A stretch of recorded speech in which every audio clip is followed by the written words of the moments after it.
Hey everyone, welcome to Tuesday night's group stream. Tonight is this very, very special night. It is our seasonal Hall of Greats induction ceremony. This is your first time watching, let us explain.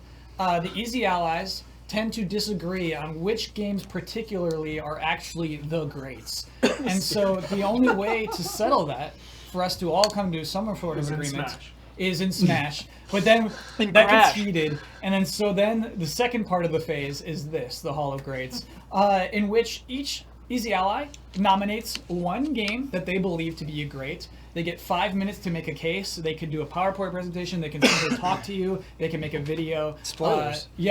Spoilers all over the place. Whatever the case is, they make a 5-minute case for their game. Then, and this is the part we got to explain every time, there's a cross-examination. There's 5 minutes where the rest of the Easy Allies nitpick and attack that great to make sure, hey, this game is qualified. They will ask questions. They're playing devil's advocate. None of it's serious. We simply have to make sure that each game that gets into the Hall of Greats earns its way into the Hall of Greats. So even if I love this game, I'm going to criticize it because we need to acknowledge what's wrong with it before we can acknowledge what's right with it, I guess. So yeah, there will be a debate, 5-minute debate following each game's presentation. We're doing a new voting process tonight. Chat? We've explained it 4 times. Not sure if we all understand it. Yeah. We're all confused. You're not going to know who wins anymore until Damiani tells us all who wins. Keep that excitement. Keep that excitement. So we're all going to take turns. We're still going to have a confessional can. We're going to write down our votes on a little card. We're going to tell you our thought process, but we're not going to tell you who's number 1, 2, or 3. We're going to drop it in. Damiani will tally those up while we stretch and kind of goof around with you. And then we will all learn together. I thought we're just going to read them on camera and tally up the math as we go. Ooh. That's good. Yeah. And this has a paper trail. There's a paper trail. But remember to assign your 3 points. It's not like this is my number 1, my number 2. It's this gets 3 points, this gets 2 points, this gets 1 point. So 3 is 1. 3 is 1. The last shall be first, Michael. Boy. Good info. Boy. Good tip. Yeah, so each of us gets a 3-point vote, a 2-point vote, and a 1-point vote. The 2 games that have the most votes at the end of the night will be inducted into the Hall of Greats for all time. It's a deeply flawed system. And if your game gets no votes, it is banned for an entire year. Yes. No votes from anyone beside yourself. I hope my game. Oh, you can't can't vote vote for for yourself yourself. Yep, if you get 0 votes. I forgot about that. Don hates that. Please see Hall of Greats Appendix C if you would like more information. Okay, I think that's explained. Yeah. Blood, you want to shuffle that deck? Oh, we turned off chat this time. We can't see what you're saying. Yeah, Only we can't see Damiani. what you're Damiani saying. can so see hopefully your audio is good. But Which so it was a couple hours ago. if you're so. trying to troll us, audio. if you're trying to be like, hey, I have an idea for this cross-examination, Crocs. we can't see you. We can't. Tonight it's about games. Also, we should be louder than buffoonery. normal because we fixed a thing. So who knows? Well, we changed the thing. Chat, Hopefully are we that louder changed than it. normal? Did the thing that we What? wanted it to do. Patriot. You started Patriot? Whoa. You started You started Patriot? For you. Forgot to tell you right they when we got canceled here. it. They canceled it? Yeah. No season 3, but it ends. I thought it was done after 2. Has a anyway. nice conclusion? Yeah. Okay. Oh, it's Okay. beautiful. I thought you were It's talking about beautiful. the movie, The Patriot. It's crystalline. It's perfect. That's what I thought. Huber, this makes me that's a so Huber thing to excited. say. This makes me so excited. I've been trying to get him to watch Patriot since Omar tried to get me to watch Patriot for a year and a half. I just remember talking to Omar about Powers. That's a Powers. Omar watches The Boys. Shuffle, The Blood. boys, dude. The boys. Okay, Ooh, randomization. The boys hype. our first presenter will be the fool, Don Casanova. Don Casanova starting this off. We have to Get on up, Don. Don. the swapping. Just Swap. step We're on still- it. we're still The swapping. Europeans aren't watching. Should we scoot down for Kyle? Scoot down We'll for scoot down Kyle. for Kyle. Oh, Scoot boy. down for Kyle. Scoot down for Kyle. Okay. I feel like we're all trying to do turn down for what, but it's just not working. I hear it. I think it's working. Need any more of these till after Damiani, one thing, I think we should move the monitor. Like, it's very discouraging to be talking and seeing your own image at the same time. Yes. Yeah, it freaks me out. What do you mean it's perfect? You're We're gonna have see to, video. we're gonna have Let's to see. press Yeah. when I I got look you. at Can I just myself. stare at like Okay. the... Alright, Yeah, I there just we want go. to stare at the desktop. Okay. The audio hardware's There we changed. go. Anybody have a handkerchief? I don't. All right. Do you want I've me got to... some green juice. Yeah, right there. Are we gonna cry? Powder? That's a tissue. That's the magic bag. There's a Kleenex That's box. why I meant the My Kleenex. forehead's kind of Oh, shiny. Good luck. Gotcha. I understand. Nervous. Who's doing? You doing the timer? Oh, yeah. Are you speaking with your mouth? Both. Okay, both. One moment, please. Both. Both mouths. Both. Okay, one moment. Yeah. I forgot about this part. Okay, Okay, I need I'll to start to when you collect my start. thoughts. Okay. Oh, you're gonna start when I start. I'll start when you start. You are allowed 5 Brad minutes and 5 Jones minutes. So there are minutes on the table if you want extra time. Can I Let's- have 10 of those seconds? Yeah. Yeah, let's I think share it's like the 8 pool. seconds, actually. You need Yeah. who needs extra time? I might need some extra time. 20 from me. I'll probably need My video is like... No, we're 5 taking them minutes, from 8 Brad and Jones. We can't take it from somebody who's already Someone who's here. Yeah, Yeah. you don't get I to might borrow need some time. extra time. Okay. I'm still gonna have the timer be 5 minutes, and then I'll start a stopwatch. I can help you out with that. I can get the stopwatch. I can switch to it. Okay, It's right okay. here, so it should be okay. The Brad stopwatch. Okay. Okay. Let me think for a second. That was hard as I didn't write it down, so. Alright. I want to tell you guys what I was doing this morning at 5 a.m. Did you start that? Yeah. Yeah. Oh, okay. 5 a.m. I'm sitting on my couch, steaming cup of coffee next to me. Nothing but my shorts on. Door wide open. Cats, both of them, sitting at the front, watching the sunrise, breathing in the fresh air, and I'm playing a PlayStation 2 game. And I'm having so much fun. I'm having so much fun with this game, and I can't put the controller down. It's reminding me of how much fun I had with it when I was younger, and the amazing thing is I was having just as much fun right now. Isn't that sort of the point sometimes? To have fun? Roll it, Damiani.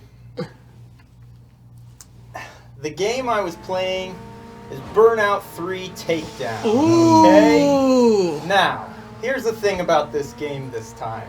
This is a 10. This game is widely understood around the world. This isn't just Don on the street corner with a frying pan and a ladle, banging it.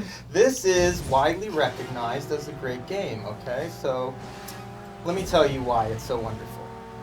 This game draws its driving line a little bit closer to arcade than simulation, but not too far, okay? It's grounded in just enough reality that there's serious risk while you're driving, okay? You're nervous about crashing, but that's part of the whole point. You see, the whole thing is designed around the little nitro meter down there on the bottom left of the screen, okay? The way you build this up is by driving dangerously, taking risks. This game is all about constant risk and reward building upon itself, okay? Driving into oncoming traffic, nudging, bumping, drifting, and ultimately taking out your opponents, making them crash is how you build up your boost meter and how you win the races. Now, they've got a lot more than races. The racing in it is great. Technically, the game is sound. It controls beautifully. Even today, I'm playing it this morning, and I'm saying, you know what, this can stand toe-to-toe with any current racer in terms of how well it controls, which is remarkable to say. Another thing is it looks fabulous. Sure, it doesn't look as good as games now, but this is one of those games that I'd recommend. Look, you go back to this game when you want to remind yourself how good the PlayStation 2 was, how powerful the hardware was at the time. So it's, as I was saying, it's got 17 modes. We're just highlighting a few today. We've already passed the race. I think we saw Rivals, where you're going one-on-one against another racer to win their, if you beat them, you win their car. You get a new car in your collection. Right now, I think, what are we on? I think we're on, Road Rage. Okay, so here the point isn't to necessarily win, but in Road Rage, you're all about how many takedowns you can achieve. Now, let me think. Where are we? I'm a little bit lost in the video. Oh yeah, look at this. We got signature takedowns. Okay, there's all kinds of places along the track where if you make someone wreck in a specific area, you get the little bonus with the Polaroid. The game started so many things. It all culminates in this crash mode. They give you sort of a preview of your arena here, where you're going to create a crash. And then you go into it, you've got to sort of strategize, and pressing R1 will slow everything down, so it becomes this thing where you're trying to figure out, sometimes up to hundreds of calculations a second, trying to figure out exactly how you need things to careen into each other in order to pick up all the little bonuses, cause as much damage as possible, and of course then you can blow yourself up if you build up the R1 meter enough. So then look at this part. This is fun. We fly through the crash scene and we see all the damage we did. Dopamine, Huber, this is like being mainlined on dopamine drip and turning the dial up to max and just sitting there with a smile on your face. It's nonstop satisfaction, okay? And what are we doing here? Let's see. Okay, so I collect. We got 44 seconds. I'll pretty much wrap it up. What can I say? What did I forget? Probably a few things. Probably hit it in the Q&A. I don't know. The point is, the game is so fun. You don't want to put it down. It excels in every single step of, in every single facet, and it's the height of the franchise. I clearly believe it's the height. Firmly believe it. And that's it. I'll give the extra time to someone else. Let's get this thing into the Hall of Greats. How about that? 10 seconds left.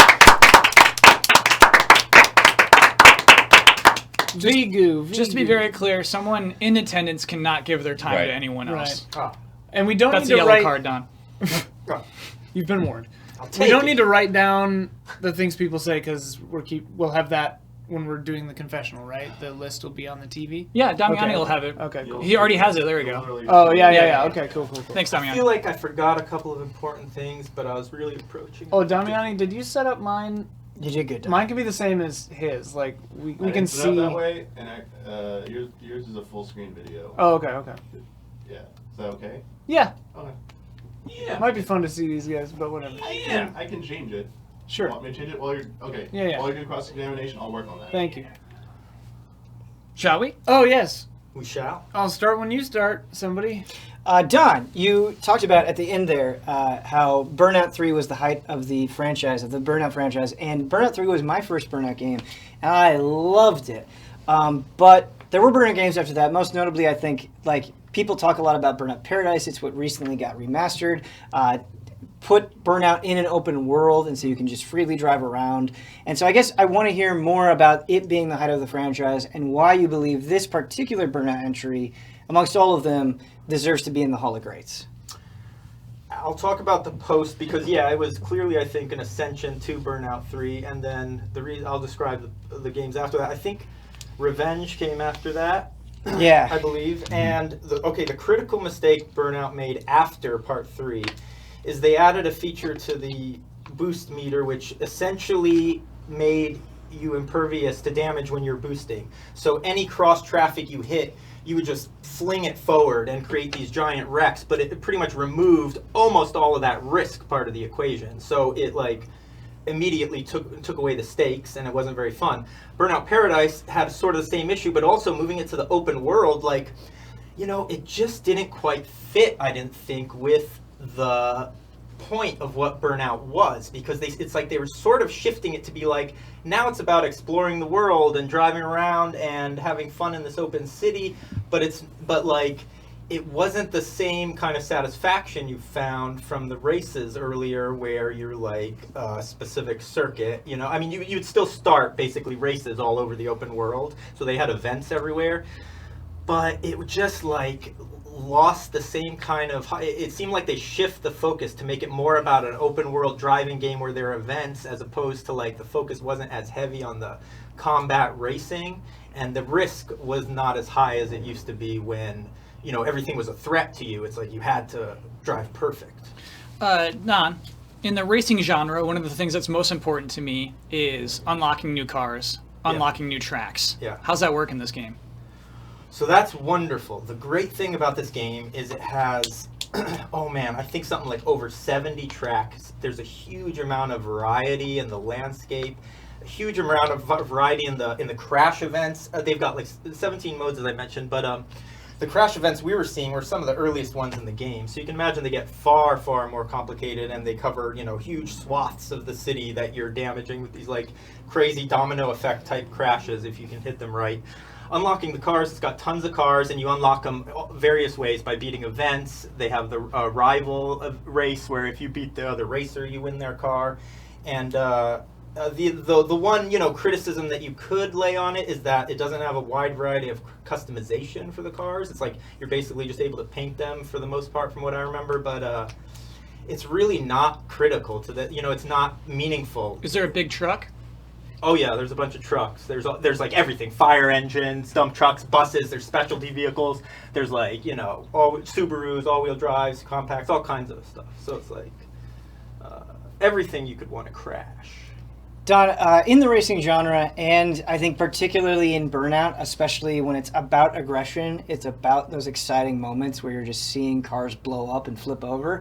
You need a good soundtrack, and you didn't talk about the music at all. Do you feel like the soundtrack, not only at the time, but now holds up and provides the appropriate level of atmosphere? Yeah, so I haven't listened to the whole soundtrack again, but what I remember about it was this, because I had to turn off the music immediately when I played. It's a good soundtrack, but it's all like big budget licensed tracks, a lot of tracks we may have some fun with now. At the time, I think it was pretty like, this is a huge soundtrack with like tons of big label bands. The thing that's so special about this game is it was Criterion.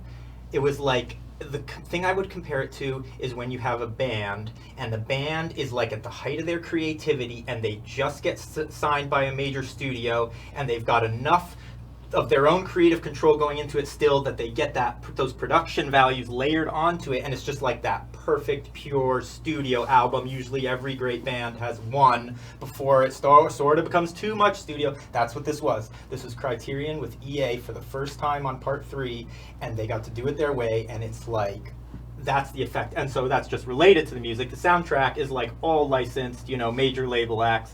I can't remember whether it's a lot of punk and rock and stuff like that from the time, which is early 2000s. So I have a question. Do you always get up at 5 a.m.? No. Don, why do you think the genre died with this franchise and so early? Time. Oh. We'll never know. We'll never know. We'll never know why. Good stuff, Don. We'll never, ever, ever. Thank you. Great job, Don. Great job, Don. Thank you. Next, the moon. Kyle. All right. Kyle Bossman. Oh, Bozeman. This one's a straight up video, so no need to time. Oh, that confidence. Yeah, you can mute us for sure. Okay, just tell me when to start rolling. Oh, roll it, dude. Video games. Think about them. There are hundreds of thousands of video games in this world, more than any human could play in their lifetime. And yet so few prove to have any significance.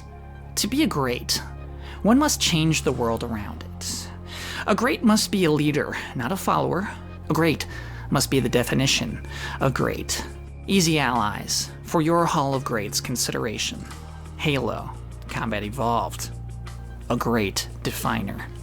Halo defined Xbox. Microsoft's chunky, dorky console could not have survived without this game. In a slate of titles that proved to be outright bad, Halo's excellence alone made this console and 4 controllers worth owning. Halo defined first-person shooters on consoles. Left analog stick walk, right analog stick look. Halo just got it right. It feels good to be Master Chief, as it does Mario or Mega Man Volnut. Every game afterward, and perhaps still today, could only chase the standard Halo set in place. Halo defined grenades. In the default button layout, the left trigger tosses a grenade wherever you're looking. No need to equip it, no need to calculate the trajectory or, heaven forbid, cook it. Just boof, grenade, without even moving a finger. That's how important grenades are to Halo. Also, sticky grenades? Halo defined romance with a nude blue AI. Without Halo, it is unlikely any of us could fantasize about software falling in love with us. So you did miss me. Whoa, mama. Let me see that again. So you did miss me. I can't be the only one turned on right now. Halo defined multiplayer maps. From Blood Gulch to Battle Creek, Hang 'em High to Sidewinder, Halo created some of the most memorable multiplayer arenas that are still dynamic and unique and playable to this very day. Halo defined campaigns. Did anyone even call it a campaign before Halo? I don't think so. With that story, mission design, and advanced enemy AI, Combat Evolved was no misnomer. You could beat up the guys on your team and they would get mad and shoot you, but you're still too strong for them. Cause again, you're Master Chief. Sir, the captain needs you on the bridge ASAP. Better follow me. What the? Halo defined vehicles, tanks, jeeps, freaky alien hover pods. I mean, whatever banshees and ghosts are called, they at the time were unique vehicles no one had seen in any other game. What do you compare that to? And here's the thing, they work in campaign and they work in multiplayer. I think that's remarkable. Also, a player can hop into one of these things immediately and understand it and feel comfortable inside of this piece of machinery. Think about how much it means to be able to flip over a warthog with one button. I think you take it for granted. Halo defined sniper bullet trails. The sniper must willingly give up their position in exchange for having the power to kill an opponent in one shot. That is good balance, baby. Halo defined melee. There's one button you can press that will hurt your opponent badly if you're out of ammo. Also, it feels cathartic to do. Also, it means you're never out of a fight. Better still, it's a one-hit kill if you hit them from behind. Halo defines a generation. To people who aren't weird dorks, Master Chief is an icon of their upbringing. Halo defines video games.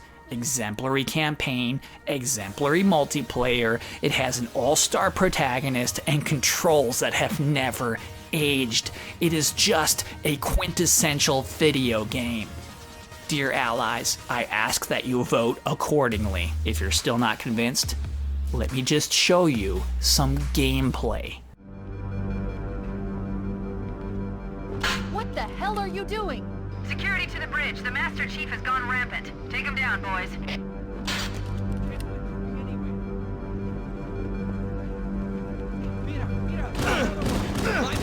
Roger that.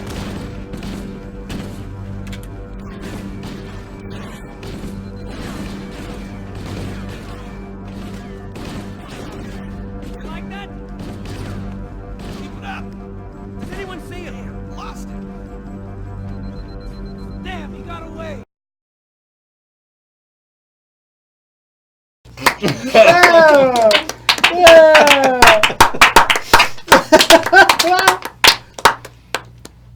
Damn. So my first question, using your video as evidence and just within the context of your own video, you said that Master Chief defined video games. Yeah.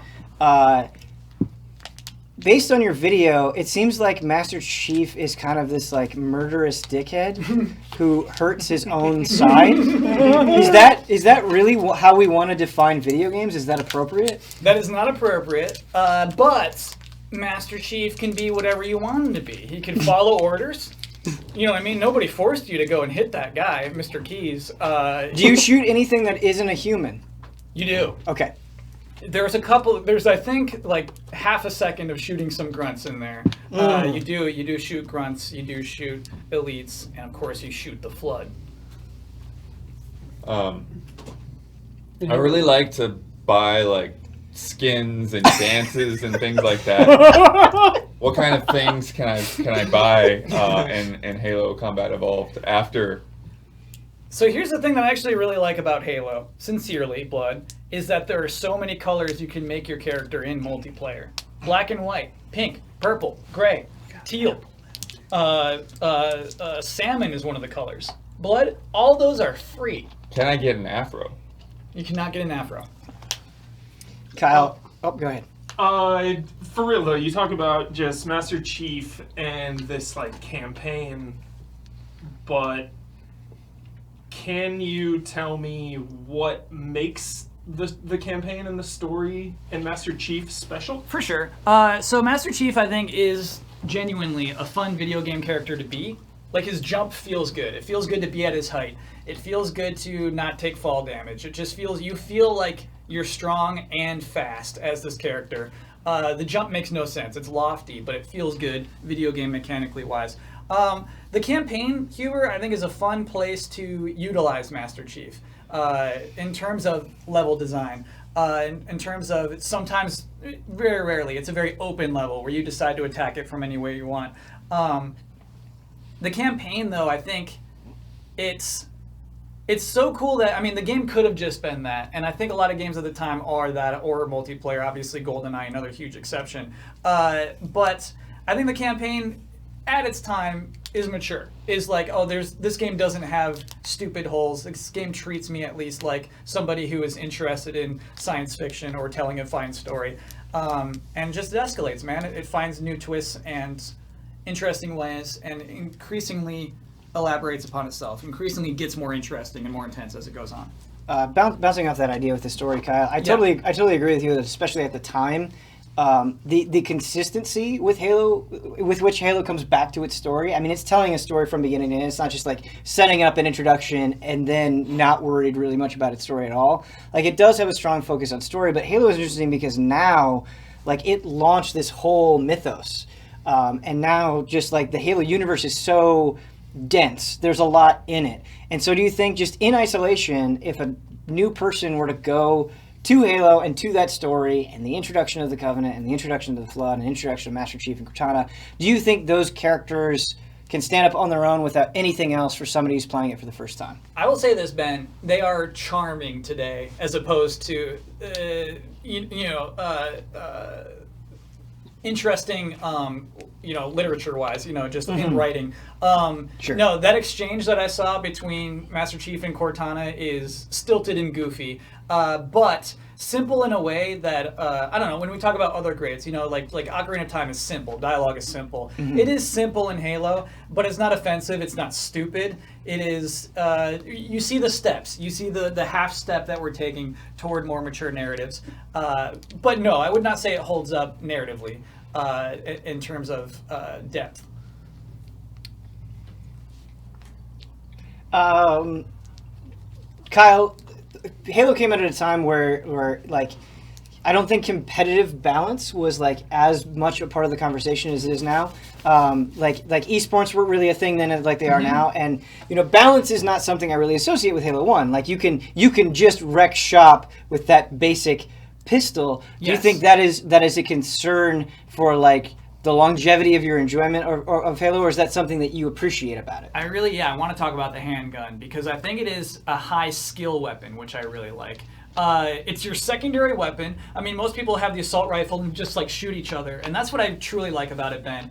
Is that no, it's not balanced, but highly. Oh, you can use some time. You can use some time. Okay, I'm taking some Jones seconds. Okay. So basically, a highly skilled person will have a great time with the handgun. Will get their 5 shots, and then the person's dead. That won't be relevant to somebody who's bad but doesn't want to touch the handgun anyway. They want just a dumb assault rifle, a dumb rocket launcher. And so I love that the handgun is so overpowered in Halo 1. It just feels good. It feels good if you're good. You feel like you stand a better chance in a gunfight, as you should. Top 10 video game weapons. Hammer? Yeah. Love that. Yeah, that thing is amazing. So fun. Yeah. Next up, Judgment. Michael Damian. I thought you were saying Judgment was getting entered. Wow, that'd be a Judgment. Alright. I just have a video. You mean to play it? Okay. Well, I'll Hubie switch left. back at least for you. Wait for Hubie. Yeah, wait for Sit here quietly till he gets back. In silence. All right. In Can I still silence. chew? No, actually, you're bringing up rockets and stuff, man. There is nothing like better in like GoldenEye and Halo matches than just like shooting rockets at people, like watching vehicles fly or bodies fly. And like, I love, I get so obsessed about this. I love when you can think of a game and immediately think of like the sound effects, the minutia of it. Like you can hear that rocket launcher, and like it like rotating the rocket barrel, and the sniper shot. You can just immediately, it's in your mind. Like that's how you know a game has a legacy, is when you can remember the finest details of it so clearly. What year did that come out? 2000. 2001. 2001. Yeah. Okay, 2001. The 2000 was When did Halo PlayStation. 2 come out? What's that? 2004. So that's the one we were all playing in college? Yeah, that's Yeah. when we Well, played I Halo mean, 2 in You college. could have been playing either one because I they think it would was. land. I think it was Halo 1 had 2001, one. 2004, Yeah. and then 2006 for Halo 3. Damiani's handing out yellow cards. Oh, because we're what? talking about the game for too long? That's Huber's fault for going to the bathroom. Huber's then. fault. Okay. Huber Yes. gets the yellow card. Huber for gets going the to yellow card. bathroom. Okay. All right. Alright, here we go. I am Michael Damiani, and I'm here to ask you a question. Is Easy Allies only going to let Japanese-developed games into the Hall of Greats? No, says the man in Boston. There is more to a great game than Nintendo. No, says the man in Australia. The Hall of Greats is not just for Resident Evil. No, says the man in Marine. We love more than Square Enix here at Easy A. I could have simply gone for another easy solution with the likes of Super Mario Galaxy, Final Fantasy VII, or Metal Gear Solid 3. I rejected those answers. Instead, I chose something different. I chose the impossible. I chose Rapture. A city where the artist would not fear the censor, where the scientist would not be bound by petty morality, where the great would not be constrained by the small. And with the sweat of your brow, Rapture can become your city as well.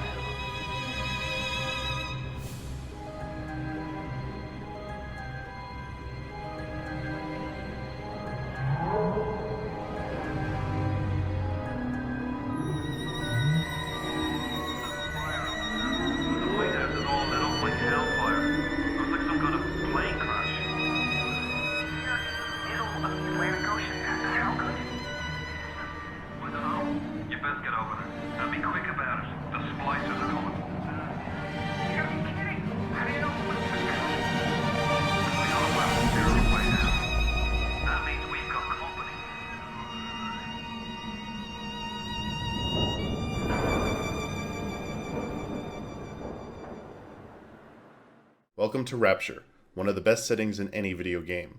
The introduction to this underwater dystopia is as gripping today as it was back in 2007. The marvels of a captivating underwater cruise quickly give way to the horrors of what lies ahead. You must survive against all odds, as insane genetically altered humans and unrelenting iron giants stalk you at every turn. The only chance you have is to make use of unique special abilities to fight back in increasingly clever ways. How you go about proceeding is up to you, though whether or not the choice is really yours is, well, perhaps it's a topic best reserved for spoiler mode. Here, story and gameplay are inseparable, and the isolationist approach and superb sound design perfectly set the tone for one of the best games ever made.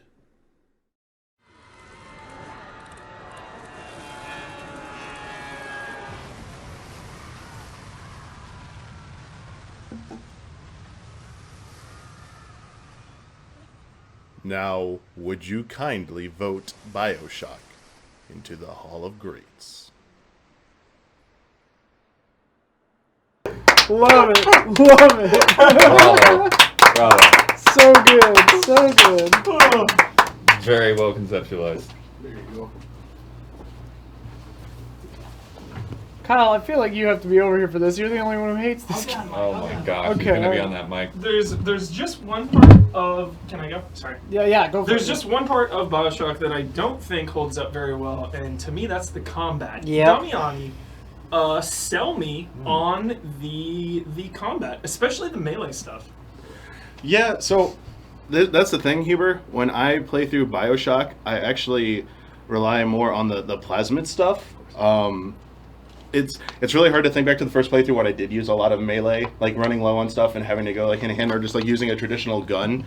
But I mean, the thing that still sticks out for me, and like this is such an amazing part of this game for a first playthrough experience, and still now, is just they didn't have a high amount of plasmids in there, but the ones they used felt really good. setting things on fire with incinerate. Just even you saw in the video, the electro bolt. Like the first one you get, so simple and good. Telekinesis.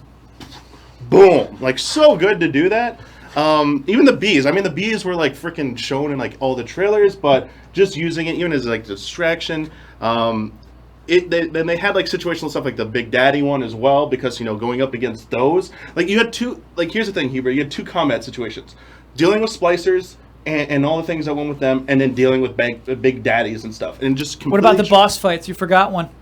Huh? What about the boss fights? Okay, Kyle. What about the boss fights? What do you want to ask? Terrible. Oh, why are they terrible? It's not a question. The boss fights are terrible. That's especially mostly the last one. Not all of them are terrible.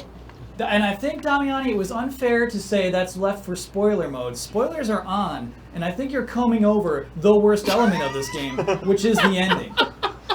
Oh, you think the ending is bad? I think the ending. You really think the ending is bad? Yes. No, it isn't. Oh no, that is. What are you talking about? Okay, like so defend fighting the giant gold man. The actual ending of this game. The thing. So the actual ending of the game. Yes. No, the actual ending of this game is the twist, Kyle. There's a lot after that, man. I know, but like the twist is the big moment. That's what everyone remembers. Uh-huh. And do you think that's bad? I do. You think the reveal of it, Would You Kindly, is bad? Yes, I think it's cheap. Why? You don't think anything had set up before? Like all the moments, like why did he do that? Why did he inject himself with like a plasmid? Because there was nothing else to do in this video game. It's not a game about choices. That's the whole that's the thing is you think you are, but like that's the hook at the end. That's the twist. It's like you really were doing what they were telling you to do. Like, I loved it. Like that was a great message. It's like you think you have choice in this game, but you were being played the whole time. You got played. I did not feel played, Damian. Okay, you must be a big brain genius, Kyle, over there. Like you saw through it all over there, Mr. Kyle Bossman. That's the thing, Damian. Kyle's the first time Kyle was like, "Oh, I know where this is going." Do you believe the Little Sisters? Do you believe harvesting or not harvesting the Little Sisters is actually a complex decision? I mean, the first time you do it, I was kind of challenged at that. I was like, they look disturbing, but at the same time, am I killing a child if I harvest them? Like, yes, that's messed up, dude. Yes, that's the whole point. It's the dumbest possible moral quandary. Is that yes, you're killing a little child. Of course, it's bad. How is that dumb though? It's dumb because it's not complex. It's dumb because it is black and But you white. get benefits from it though if you do it, and like the ending changes based on that as well. Yeah, you get the bad ending. Yeah, you could. You get the black ending. I mean, that's video games. I felt video games. I liked how it strung me along, and it led me to believe a thing. And I liked the twist at the end. And I did feel through most of the early decisions of what to do with the Little Sisters, I felt torn at those. I mean, going back on other playthroughs, you know what happens? Yeah, it's like easy. I'm going to do this. I'm going to do that. But like that first playthrough experience with that, and going back after so much time staying away from it and playing it again. I feel it still works, even when you know it. It feels good to remember that how you felt when you first played it in that moment. Annoying. And I mean that's your interpretation of it. It's not my interpretation of it. Like this is just an opinion thing. I mean I don't think it's. It sounds like I'm not going to change your mind with anything I say here, but I felt like it was also further complemented by like the atmosphere. I thought maybe someone would bring up like how does this stack up to like Infinite or something, like having more freedom. That's your job. No, I can definitely explain that, but no one's asked that. But like, yeah, what else do you want? 20 seconds. Explain the final boss fight. Explain the actual end of this video game. What do you want to? You want to know how to beat it? Did you not beat it, Kyle? Did you watch the video on YouTube or something? Tell me how to beat the gold man. Do it. And then you beat yes. Like what? Gold man. Tell me how to beat the gold man. You want to know why it's gold or something? Yes, please tell me. In this very serious narrative, tell me how to beat the gold man. Time. Yeah, do we want to go into extra minutes? Yeah, I want to go 2 extra minutes. I want to know, Kyle. I want you to make a video, Kyle, about like why. Oh no! Yes, no. I'd love to see this video, Kyle. I've already tried. His argument is very very straightforward. It's It's just like there's not much more to say. It's just he Listen doesn't. to a podcast. He thinks it's dumb because you didn't have a choice. I feel like this It's needs to be a whatever. settle it. Yeah. We need to play through it again. Kyle, Like I together. love just like hopping on the roller coaster that is a video game or movie and letting them tell their story and not really overthinking it. And that's. I mean, I think we play games. I think this game also did. Using the lecture time. I think this game. yeah, this is Jones minutes. Yeah. Yeah, I don't think it gets enough credit in that it was one of the earlier games both on console as well, to do cutscenes through gameplay and like really stick like to the gun. Half-Life did, yeah. On console. I'd say this on consoles is more fun than Half-Life for the cutscenes. Half-Life is on console. It's known as a PC game. It came out after on consoles. Yeah, after on consoles, yes. This game isn't on PC? It is. You don't get to talk if your mic is off. I don't know. I don't think I'm playing into Kyle. You did well, Damian. You did great, Damian. It was a good presentation. Yeah, I was sad. I had like a really good argument for like why it's better. Like the focused nature is better than open. It was basically like I was compared to Asylum versus Arkham City. Like why I still love Asylum more than Arkham City is why I love Bioshock more than Bioshock. Sure, that was an argument. We got John's minutes. Don't forget the card. We got John's minutes. We got John's minutes. Woo! We got Brad minutes even. We got one more question. Ben has a question. Oh, sorry. Okay. Yes. So I really like Bioshock a lot. There are some things. What's interesting is like when you revisit a game over the years, there are new things that bother you, and this bothered me at the time, but it bothered me more when I revisited Bioshock, and that is the hacking. And so the reason why I want to talk about the hacking is the idea of it is really cool. You play like this pipe dream mini game. But it just gets, there's a lot of things you can hack. You can hack turrets, you can hack vending machines, and it's an option that's available to you constantly. And this is a game that is about giving you options, like with the plasmids, weapons, so on and so forth. It got to a point where I felt like that mini game was just so samey and tedious and too long that I actively didn't want to do it, not because I didn't want the benefits, but because I thought the game was no longer fun, that it required me to do in order to engage in this mechanic.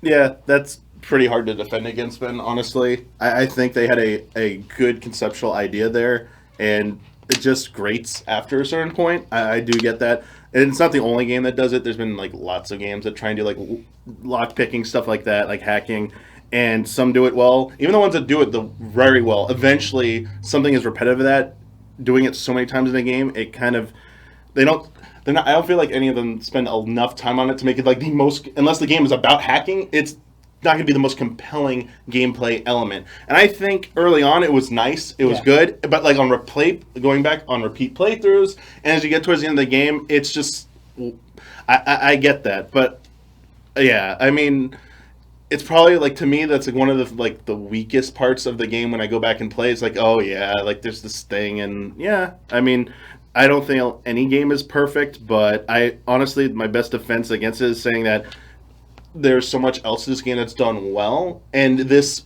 not that it's horrible, it just becomes mundane.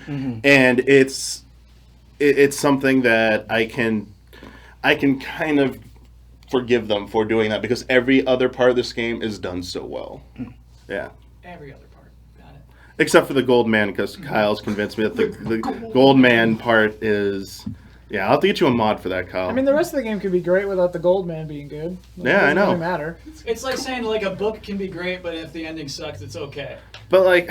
That's exactly what it would mean. Yeah. Great, sucks, equals okay. How many great things have terrible endings? Very few. Game of Thrones. Lost. Are we putting Game Lost? of Thrones in the Hall of Grades? No, we're not. Lost is not getting that All right, either, man. it's time to pick the next That's person. a point for it, dude. All right, next up. Bloodworth. Temperance. Oh, boy. Bloodworth. I'm sorry, Blood. I got a research break. I'm glad we got those Ben minutes in. That was good. We still have some spare time available, right? Ian, how much? I don't know. We used up a lot of John's minutes. Well, How much spare time do we have We've available? used 3 minutes and 40 seconds of spare time. Okay, have all right. plenty. Yeah, we still have. Well, it depends on if we're using Brad and Jones. We're using Brad and Jones. Yeah. So we've got 6 minutes left. Okay, that's plenty of time. Very nice. Very nice. 6 minutes? Anybody know what that's from? Chad probably knows. Ghostbusters 2. Close. Ghostbusters 1. Except it's a show. Ghostbusters the animated series. No. Dang it. But it is animated. One day, someone will say a quote. Oh no. And it is animated. Garfield and Friends? That's the one. Okay. No, it's not. Where in the world is Carmen Sandiego? Viacom bought the rights to Garfield, everybody. What? Whoa. New series coming to Nickelodeon, everybody. Hey, Buck, can you hand me 2D? that Pocky? Gotta be 2D. Have to go back. Last one was 3D. The 2009 series was They've had 3D. several 3Ds. I think. Yeah. Whatever. Dino Pulse Zeta got it. Oh, you cannot be reading that. Close that. Should we- Close that. You cannot be reading that. I think this is a nice time. That's to a check yellow in. card. That's This a is a yellow nice card. time to check in on chat. No. No. Oh. Okay. Let's go with future. I don't know. Have you seen The Gold Man? That's a yellow card. We can't. We got to move on. Cool, We got to move on. I love them. So The Gold Man. cool. Hockey, anyone? Sustenance. Hey, Kyle, is there water down there? There is. Very low energy. Up, up. Thank you. No problem. Up, I up. did forget to ask Bloodworth. I'm assuming this is you just want this playing in the background, right? Your video. Oh, yeah. So give me one. So I don't. second. Yeah, I don't you have a even. video? I I thought didn't you even said- like particularly think of like. This seems what like a the scene second would thought be. to me. Yeah. He's like, oh yeah, oh that video. Oh, yeah. No, no. Well, you what the guys- hell want is to happening? watch Gold Man? What the hell's going on down there? You know me, man. I just need to sub blood. Thanks. You want some One pie? sec. Yeah, this is just like. The TV was. This is freaking like out. literal That's why I was B-roll. asking. Like this is just like Yeah. visual background to give you like a frame of mind. Got it. Love it. Yeah. I want to play Bioshock now just to fight the Gold Man. I know. I was like, I really want to play Bioshock. Yeah, I want to put that gold Like man. that Gold Man. Yeah. Do you like the ECA versus Gold Man. Is he gold? Isn't he more like a burnished I thought it was like kind of silver, bronze? He's like yeah. a bronze. It's Atlas. The statue. He will It's forever. stupid. He will forever be known as the Gold The Man. Gold Man. That is not changing. The Rockefeller Center guy, right? You do need a timer though, right, bud? Yeah. Okay. This is just this is just gonna be Visual. rolling It's not while I timed to talk. Just get us in the Dude, I don't know mood, what's yeah. gonna happen. Yeah. And I would skip ahead, slightly if you can. If not, don't worry about it. Might be. It's The Witcher. All I right, want to get my 3 votes right now. we're ready. Yeah. Okay. I mean, Hugh's got it right. Yes. Belabor the point. The Witcher 3 is my pick this time around, which is it's hilarious because this feels like kind of a almost reactionary stream. It's like no Japanese games, no old games. But The Witcher 3, I still stand by as being one of the most incredible RPGs that I've ever played. Really fits into my ideals for what the genre can be and should be.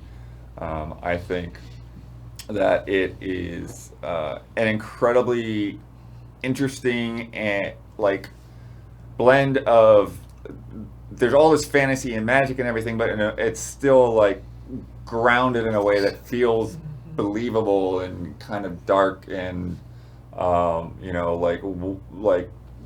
there are monsters, but then the wars and things actually have a big effect on everything that's going on, and so you can get in really get invested in this world at a lot of different levels. It's so smartly designed in its story to where if you've played the previous games, or particularly if you've read the books, there's a lot of payoff there. But if you haven't, they do so much to be able to catch you up. And so, if you dig into the libraries and things like that, you can find out about, you can get the things that you would get in the books in a more condensed form and really feel that out. And the reason all that stuff ends up mattering is because of how much the story plays into just what this game is about, and living out this Geralt story and the people that he knows, and making these decisions that do have a lot of weight, that do make a lot of difference throughout different points in the game, and that some of which don't pay off for a very long time. And the other really crazy thing about that is how much effort has been put into side quests, so that when you come into a new town, come into a new area, it doesn't have necessarily anything to do with your main goals, but you can play out this role of Witcher and have these short stories that feel just as rewarding and significant as when you're doing the main quest. The characters as well. I think a lot of people have different favorites. I really like Zoltan. I really like the vampire that's here in Blood and Wine. When Regis. What? Regis. Regis, yes. And but like the like really significant people in Geralt's life, like you really get to know them in a way. You get points with Yennefer where like there's this communication between them that can come across as just like, you know, like a dirty glance, like you really just said that, like what are you doing here, you know, kind of thing. And I also really feel that the journey with Ciri like really does pay off in a lot of great different ways. To where it's like, yeah, you're following her lead, chasing down what's happened to her, but yet she's still her very own realized character. And part of this story is to decide how much that you are going to inspire her to let her make her own decisions and choose her own path. And like me and Huber have had totally different endings, and I don't really care for what Huber's path was, but I really like mine, and I think it's cool that he likes his. And I didn't touch on the combat too much, but I would want to preemptively get out there that I think, I really do think that there is some great combat systems here. I don't think that, even though somebody like Huber or Brad can match, it didn't work for me, but I think that the systems to work as they intended, even though they can be difficult to get into that rhythm, if you manage to like pierce beyond that, if you manage to get past the surface level, there is a lot of great strategy and variety to play with there. Time. I feel like Blood does that every time. Just stops talking with 1 second to go. Mm-hmm. Bloodshot. He's got an internal chronometer. Whoa. All right, who's starting? We're gonna let you start on this one. Me? Yep. Yeah. Oh god. What if he doesn't want to start? I'll start. How come I played this game for 25 hours and didn't like it and stopped? Well, answer the question. Answer the question, Bloodwood. Simple question, Bloodwood. Tell me about the gold man. Tell me about the gold man. I don't know. No, just like I feel like I gave this game 3 games worth of a shake, and I still didn't. I bounced off it. You know. I think it's a game that definitely has. It definitely has a very pace to where like there are moments when you can really dig in and dive into where the story is going and what it's doing, and the characters can pull you along. But even I think like, you know, even if you're thinking about the introductory, the prologue area like White Orchard, it's interesting because it's almost like tutorializing you on how this open world works. And so very quickly you can just kind of do whatever. And if you're not really invested in any of those things, I can kind of see how like, okay, I'm just kind of wandering around. What am I supposed to do next? And you can you probably could spend 20 hours in White Orchard without getting into the broader world and then seeing what's next. But one of the things I think that is really kind of interesting, especially like when we have a lot of long RPGs these days, and Witcher is a very long RPG. It can have points like that where you can get exhausted of approaching in a certain way. But when you get to those new beats, whether it's a new beat in the story or a new beat in the environment, it kind of like turns and shows you another side of itself, and really kind of refreshes your interest in it. And I think one of the best examples to me of that is when you go to some place like Novigrad, when you're just used to being out in all these farms and everything, and now there's this complex city, there's this criminal underworld, there are all of these other elements going on, there are hundreds of houses that you can walk in and out of, there are just guys like on the side of the river selling bottles, and you don't need to buy bottles, but they're there because they make the world make sense, and there's guys that are going to recycle bottles. Okay. So I've been replaying it actually, but there's one thing that I don't think holds up, and it's just like, I want to know if you think it's bad game design or if it's I'm playing wrong. The map has like thousands of question marks, and a lot of those question marks aren't story related, they're not quest related, they're just like, go here and kill these random bandits that are like hanging out. Do you think Because I have OCD, so I get obsessed with like clearing all these. Like I got to do all these before I move on to the next quest. Do you think that's a problem with The Witcher? Do you think there's too many of those? Do you think that's bad game design? Do you think it's on me to kind of dictate the own pace of the story? Do you think it's a problem? Just how many question marks there are? I think it's a little bit of all of those things. I do not believe that The Witcher 3 was necessarily designed for you to do everything. I think The Witcher 3 is designed for you to be able to just go into any direction, and no matter what you do, there's something to do there. And I do think that it is true that if you try to unquestion mark the map, you will get exhausted. You will not have a good time. I think it's to follow your own lead through this gigantic world, and the world is sort of there so that you can do that. But when you're ready to move on, all right, I'm going to move on now. Blood, one thing I think was a little misleading about the video you presented to us is that there was no time spent in Witcher vision. When I was playing this game, every new room I go into, I'm forced to go into Witcher vision to see what is useful, and then I go to that thing, and there's 8 different stupid little resources in there. Two-pronged question: how much time do you how much time do you spend in Witcher vision? And also, do you think there's too many resources in this game? And why are they so hard to pick up? And yeah, Fair. They made that easier. They did? They patched that. Yeah, they've done a huge amount of UI changes in the game. You don't have to do the Witcher vision all the time. I really, the times that you need it, I actually enjoy that. At the same time, I do think that, yeah, there's probably, in a sense, like, for the purpose of world building, and I think Skyrim falls into this too, there's definitely too many things to pick up. There's definitely, like, stuff kind of everywhere. Time. But normal time. Use extra time if you need it. We don't need it. I don't. We didn't get into combat. We all know it's bad. Combat's good. I got into combat. I got out there. Combat's good. He preempted us. I don't think combat's the best, but replaying it now, even with like another fresh perspective, it's good. It's a little finesse to it. It's not the best, but it's really good. It's annoying.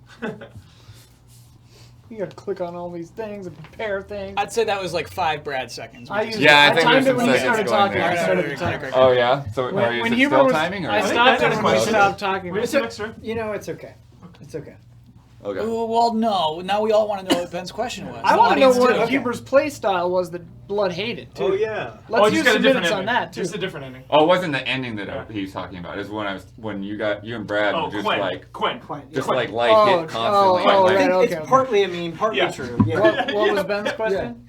So Michael, you mentioned that the times that you need Witcher vision, how you really enjoyed that, and that was actually, during my time with The Witcher, that was actually a complaint that I had. And it's not just exclusive to The Witcher, but the way that the story presents Geralt, he is a man with supernatural senses, and not only does he use his senses, he uses his experience kind of as a hunter and a soldier in order to piece things together and to investigate things effectively. And sometimes via the Witcher senses and just the way that the game was structured, I felt like it was a lot of like, turn this filter on, see important thing, and then he goes and just like talks about it. I didn't feel as a player the way that Geralt was presenting himself sometimes. It felt like kind of like just find the glowing object or like follow the trail.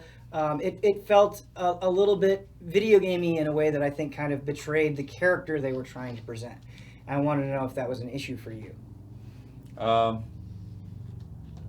I mean, I think it could be at times. I think it's just one of those things where, like, it's filtered and highlighted because it's just trying to show you what he would ordinarily see, even though, like, for him, it really wouldn't be glowing and all that such. Yeah.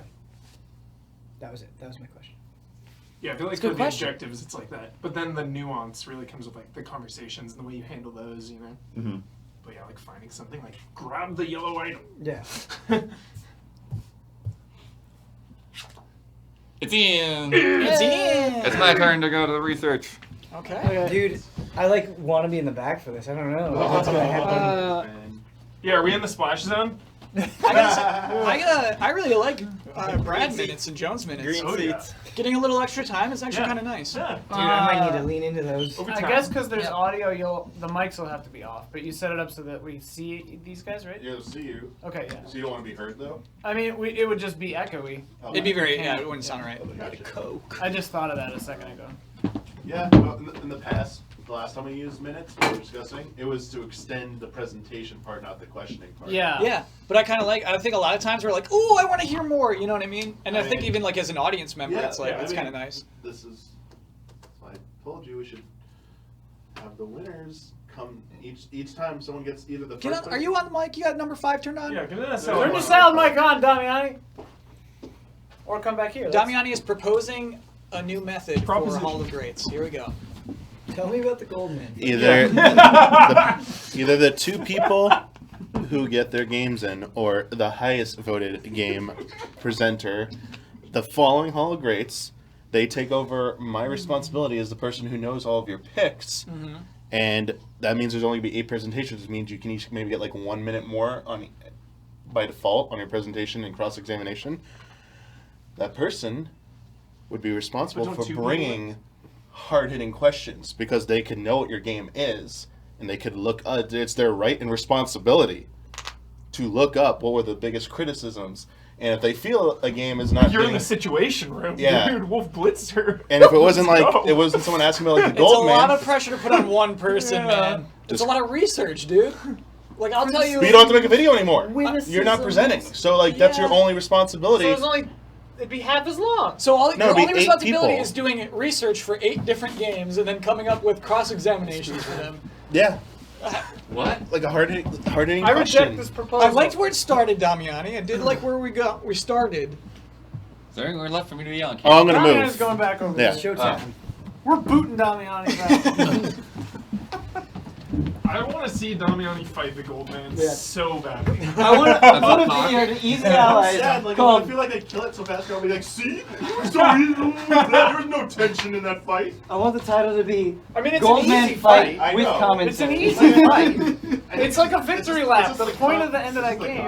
I should start the timer back up if we're going to I'm be going yelling as at each Goldman for Halloween. we should all be Goldman except Kyle. Yes! Did you hear that? Yes. What? Could the audience hear that? They heard it. He said he's coming as Goldman as That'd Halloween. be so good. All right.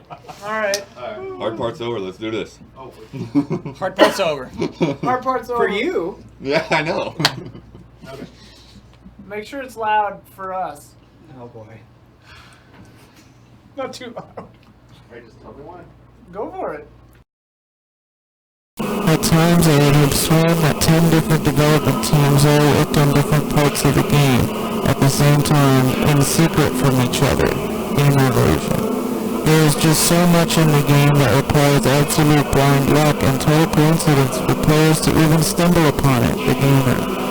If the developer wants video games to be compared equally to other forms of art, then they are going to have to gain that respect by producing a game that is more intellectually and culturally aware and not a game that is essentially a video game screaming for attention and respect. Game critics.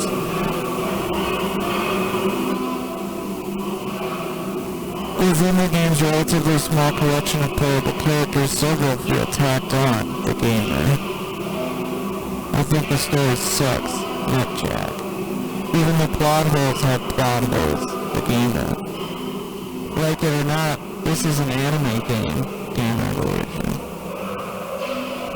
It lacks narrative cohesion and indulges in the bizarre a little more freely than previous games, IGN Insider's Michael Thompson. Most of the game involves moving a goofy-looking polygonal character around a pre-rendered background. Game evolution. Didn't age too well, did it, lol? Yum Sunday. The oh-so-average MIDI tracks soon get old, especially since there is only one main combat track used for 99% of the battles, and there is horror no way to turn off the music. Game evolution. There is tons of RPG combat, which is a little too slow for some people, and slowed even further by all of the spectacular but lengthy spell animations Electric Playground. by the way, this is a CD game, so why do I still have to read text? Game Evolution.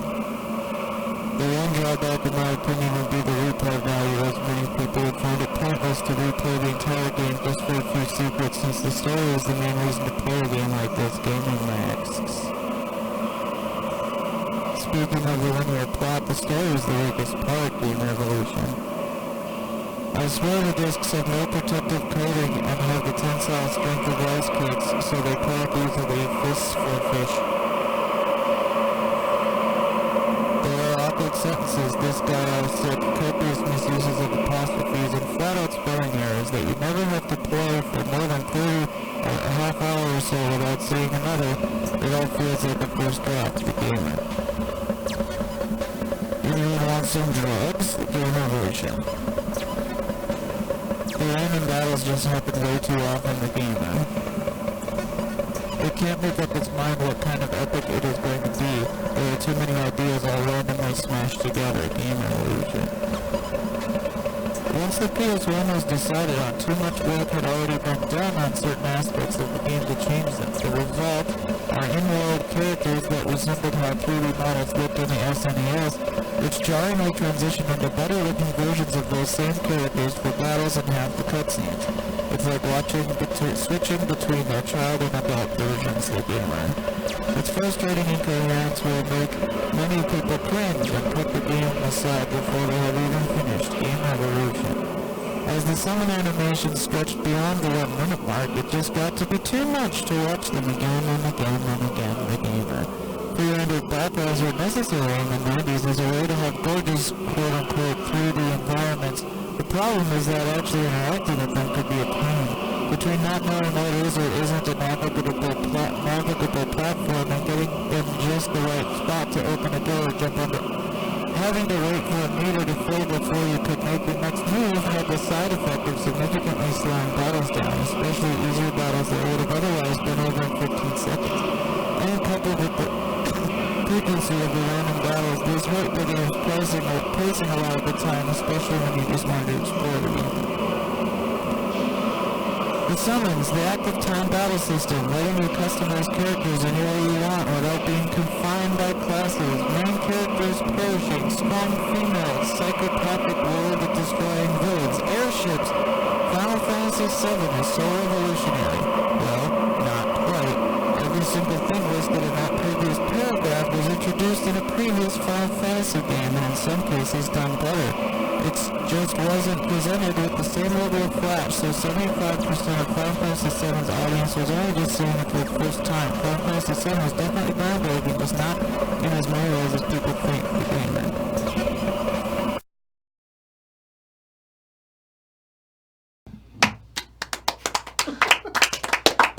There's 5 minutes. That's 5 minutes of that. Before we begin, I want to issue a red card to Damiani. Damiani knows every game that's going to be included. He personally attacked your game in his video.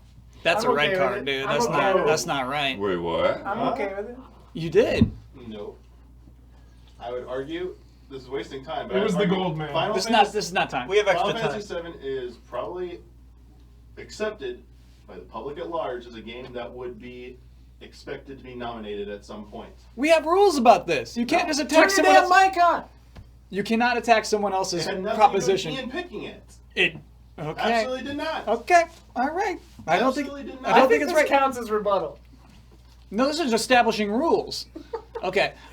Ian. For what it's worth, I don't care. My interpretation of your 5-minute video is that there are only maybe 5 publications who are willing to criticize this excellent game. Incorrect. It's just too old for current websites to retain all of the reviews. Like many, like EGM's review and a bunch of other ones, like big reviews, I couldn't get. But you're assuming they would be negative if you could find them? Their scores weren't perfect. Their scores were up. They had like 90, 80, like good scores, but they're not perfect. I have a question. Hey. Your video was heavily reliant on the gamer, which I assume is an online publication. It's a website. That was a more recent article. You can notice that it was past tense. So that was an article about how Final Fantasy VII isn't as great as we remember. Can you tell me the name of the person that wrote that review and establish their credibility for me? It started with a letter. I actually was wondering, like, halfway through this, I was like, man, are these, like, shitty websites? Like, you know, like, disreputable websites or whatever? And I don't know that. I definitely did not use some quotes from people whose names we might recognize who I don't support. So I did pick and choose. If I knew they were bad news, I didn't use them. So the other point of your video is that people who you disagree with politically are the only people who dislike this game publicly? No. Only one that I was aware of. Yeah. Do you like Final Fantasy VII? That's not relevant to this discussion. Simple question, Ian. No, yeah, I liked it. Okay. All right. That's fine. I'm looking forward to replaying it, I guess, but I would never, ever replay this version. Why is that? I think that it's... I mean, I've said this repeatedly, like, that I think that if you make an artistic choice, your game will live forever. If you try to be cutting-edge graphics, you go out of date almost immediately. And I think this one's somewhere in between that, but they were definitely trying to be, like, oh my god, the polygons. And I remember at the time, it blew my mind.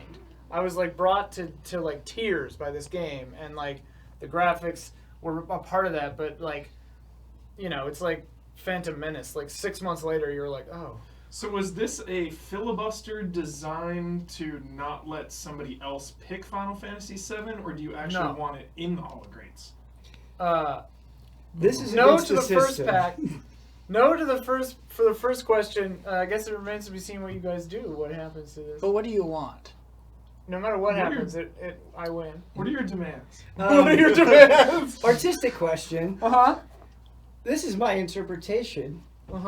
Are you implying that video game discourse is akin to witnessing the events that you had on screen? Oh, that's I would agree with that. That wasn't my intention there. But sometimes sometimes that's funny. That's a funny read. No, yeah, I was I mean, just the trying video's to a piece. I was trying to make it difficult. Your voice is like noise. It says something. It's Ian possible. makes artistic choices. Yeah. It all means something. Whether I think it means Final Fantasy VII is very good. That's my interpretation from it. Oh, well. What do you think about Zach? The game gets pretty weird.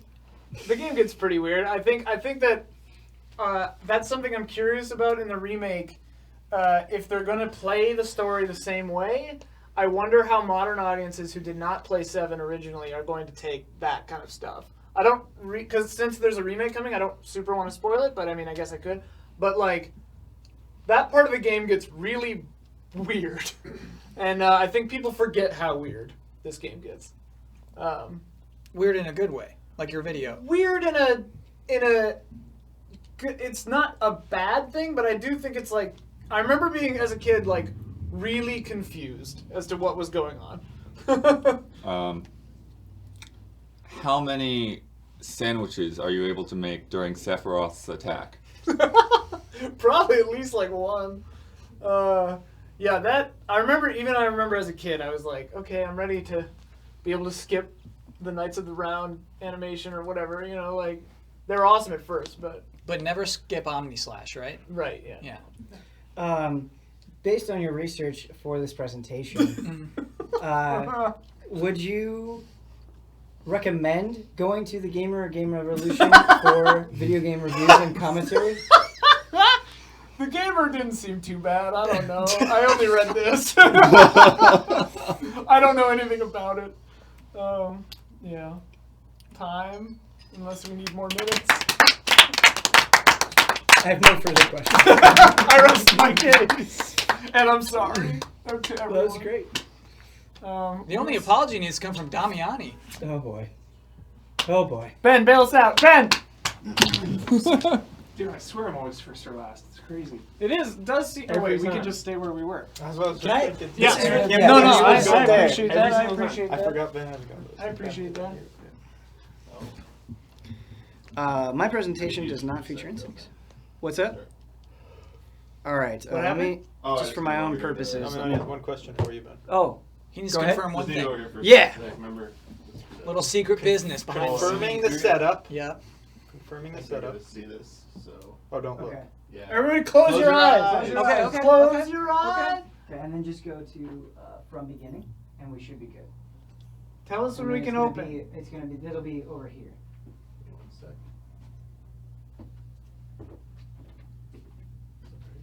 Tell us when it's saved. 1 sec. Is it safe? Damiani, when it comes to the videos, I might have to have you manually click on them. I don't know if this thing will Okay. work. I believe it is ready, Ben. Okay. So just allow me to click over to it. All right. You can go ahead and click over. Should we look now? Yeah, you can look now. Okay.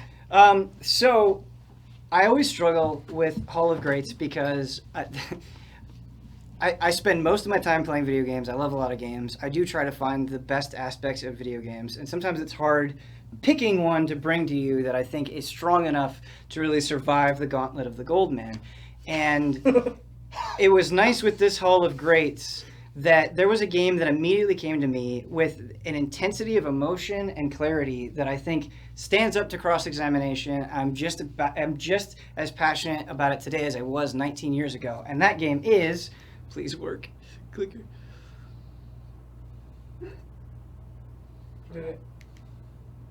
I think you have to. There we go. There it is. Oh. And that is Phantasy Star Online. And Phantasy Star Online is actually a very complicated game. And so I want to break down the different components of why it was so revolutionary at the time, and why I still think it is so much fun today, and why there is still this dedicated following of people who love it so much, continue to play it, and are excited for the future.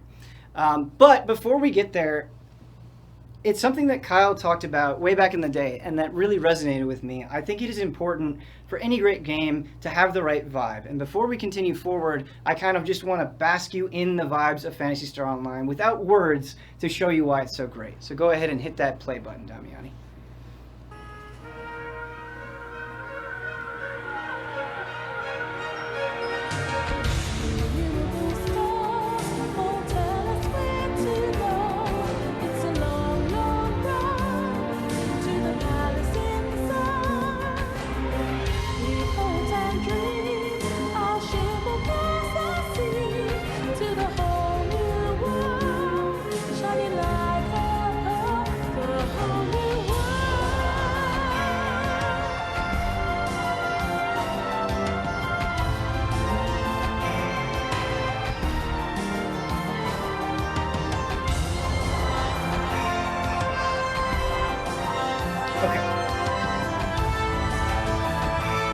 Unfortunately, we have to cut it there. Otherwise, I'm going to go way over time.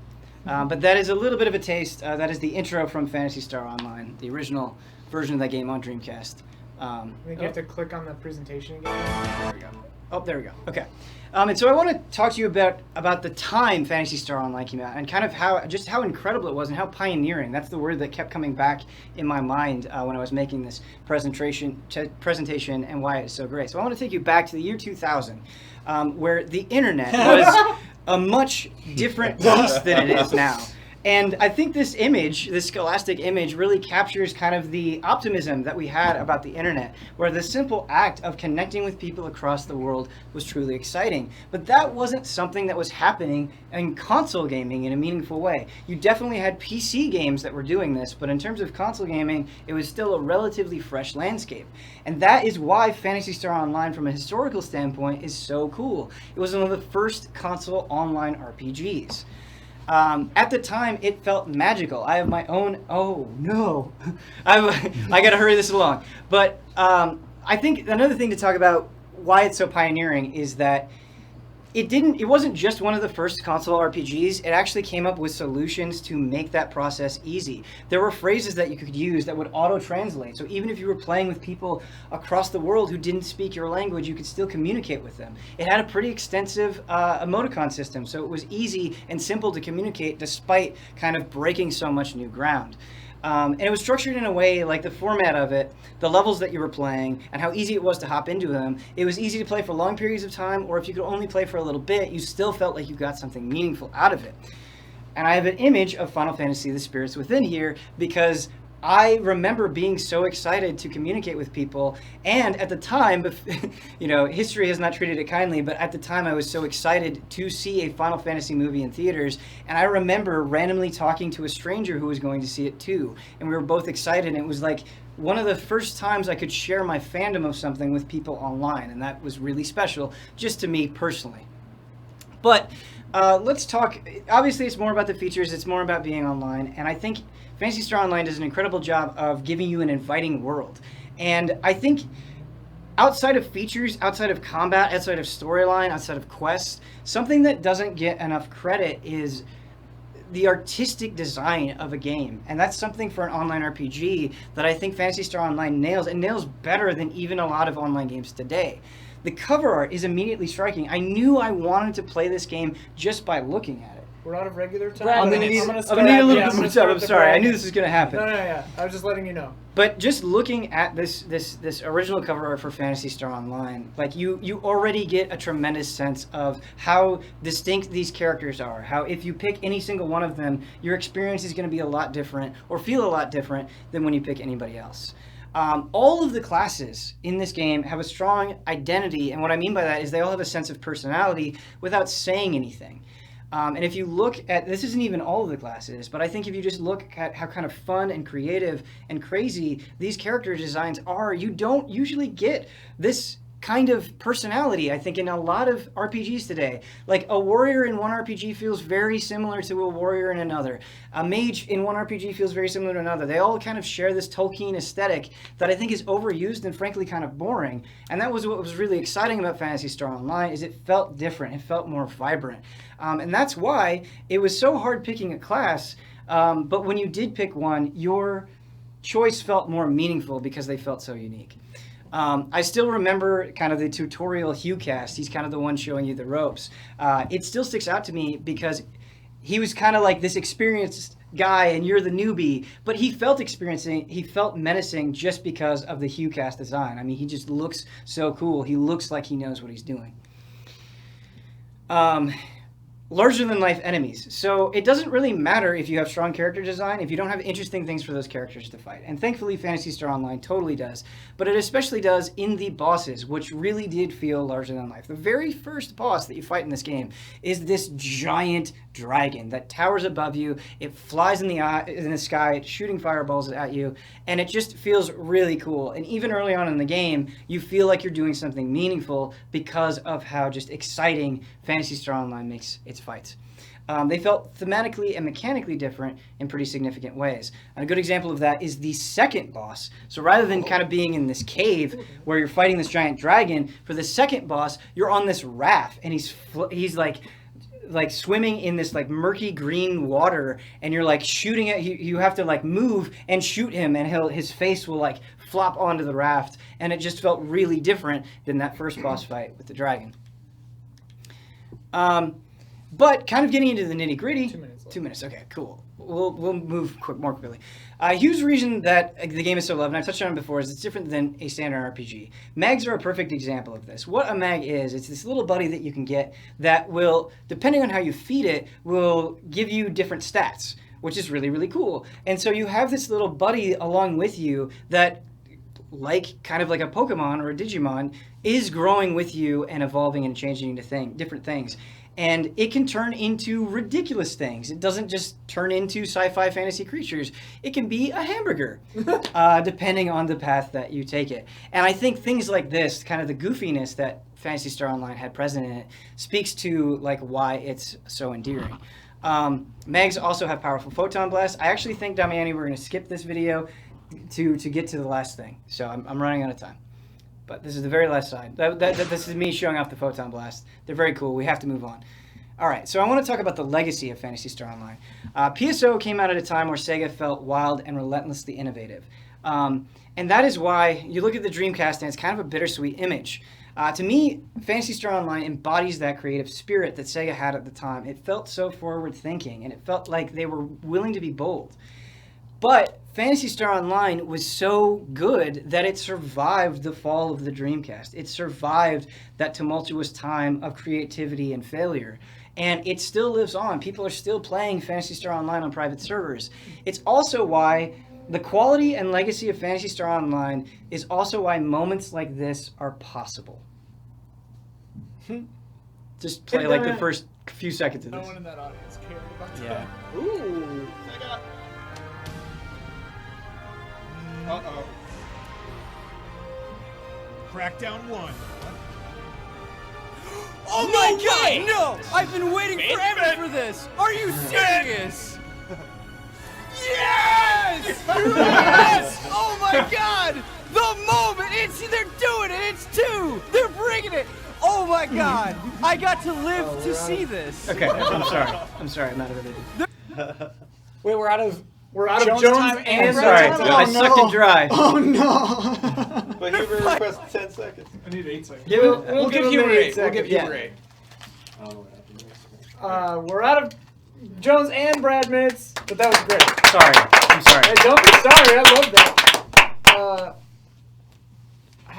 How do I play it right now? You said there are still private servers? Yeah, so like on the Dreamcast version, for instance, there is an online mode, but you can still play it offline. And like right at the beginning of Easy Allies, Brad, Huber, and myself also played it on GameCube locally. And so you can still play the game. It's not like just because it's online doesn't mean you can't play it. There are still ways to play it.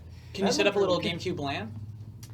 I don't know. I primarily played it on the Dreamcast and then the original Xbox version. I believe you could land the Xbox version, but I don't know if you can land the GameCube version. I don't know. Does it have a story that ends? Yeah, it does have a story. So there were episodes of Phantasy Star Online. So it just came out as Phantasy Star Online, and then it was Phantasy Star Online episodes 1 and 2, and they expanded the story through that. It does have a story, yes, that you can follow. It is not an elaborate story. Is it? These. Oh, sorry. Yeah, I just thought we should show that. Yeah. So I pulled some YouTube videos. Those are the names of the channels. Thank you for doing that, Damiani. So I guess I'm curious, because I haven't played this or the other one. Yeah. Is 2? Because 2 is the one that's going to come out and be like redone. Is it? Do you think this one is? Like, why did you bring 1 instead of 2? I guess is my question. So 2 has ever officially come out in North America. So my experience with 2 is fan translations of the Japanese version. And so, when the official release over here comes out, and I get a chance to play it that way, I would feel more confident in bringing it. But based on my limited experience and the way that I've experienced it, I don't feel confident bringing it. That's fair. What is combat? What do you press? Yeah, that's a good question. So it's simple action-oriented combat. So like if you're a hunter and you're using a beam saber, you can chain attacks together, and that feels really good just getting in a rhythm. But it's very simple like that. So whether you're using melee weapons or guns, you can actually hit the button multiple times to chain attacks together. But it's very simple. It's kind of like Diablo in that sense, where in Diablo you're clicking on enemies and using abilities. It's kind of like that here, where you're just doing very simple melee combat or range combat, and then you also have techniques, which are your magic spells. So is it more interactive than an MMO then, or does it play basically like an MMO kind of? It is more, I would say, in comparison to a traditional MMO, it's far more, I would say, akin to an action RPG. Okay. So I would put it closer to a Diablo than I would a World of Warcraft or a Final Fantasy XI or something like that. Cool. How much does my character's appearance progress throughout the game? That's a good question. I would say a lot of it comes through the weapons, and a lot of it comes through the mag. So your mags can dramatically change in appearance, and then you can also get crazy weapons as well. And so you can get a frying pan. And I didn't have the frying pan, and so seeing other people have these cool weapons, it was kind of a mark of status. Can I change my colors? I actually don't remember how much your base appearance changes, but when you make your character, you can customize all that stuff, and you can give them different colors. Cool. Can you change characters once you pick one in the beginning, or you? No, I don't think so. You have to make a new character to do that. And in the graphic you showed, there are 3 different people under Hunter and 3 different people under Force. Are those different options of each player type? Yeah, that's a very good question. I wish I could have gotten into it more in the presentation. But basically, you have different types of classes. So you have your hunters who are focused on melee combat. You have like your rangers who are focused on range combat. But then you have subcategories within that. So like you'll have a hunter that is like, hey, I can do melee combat, but I can also do a little bit of magic. Or if you pick a robot, it's like, I'm going to be more physically capable, but I can't use magic at all.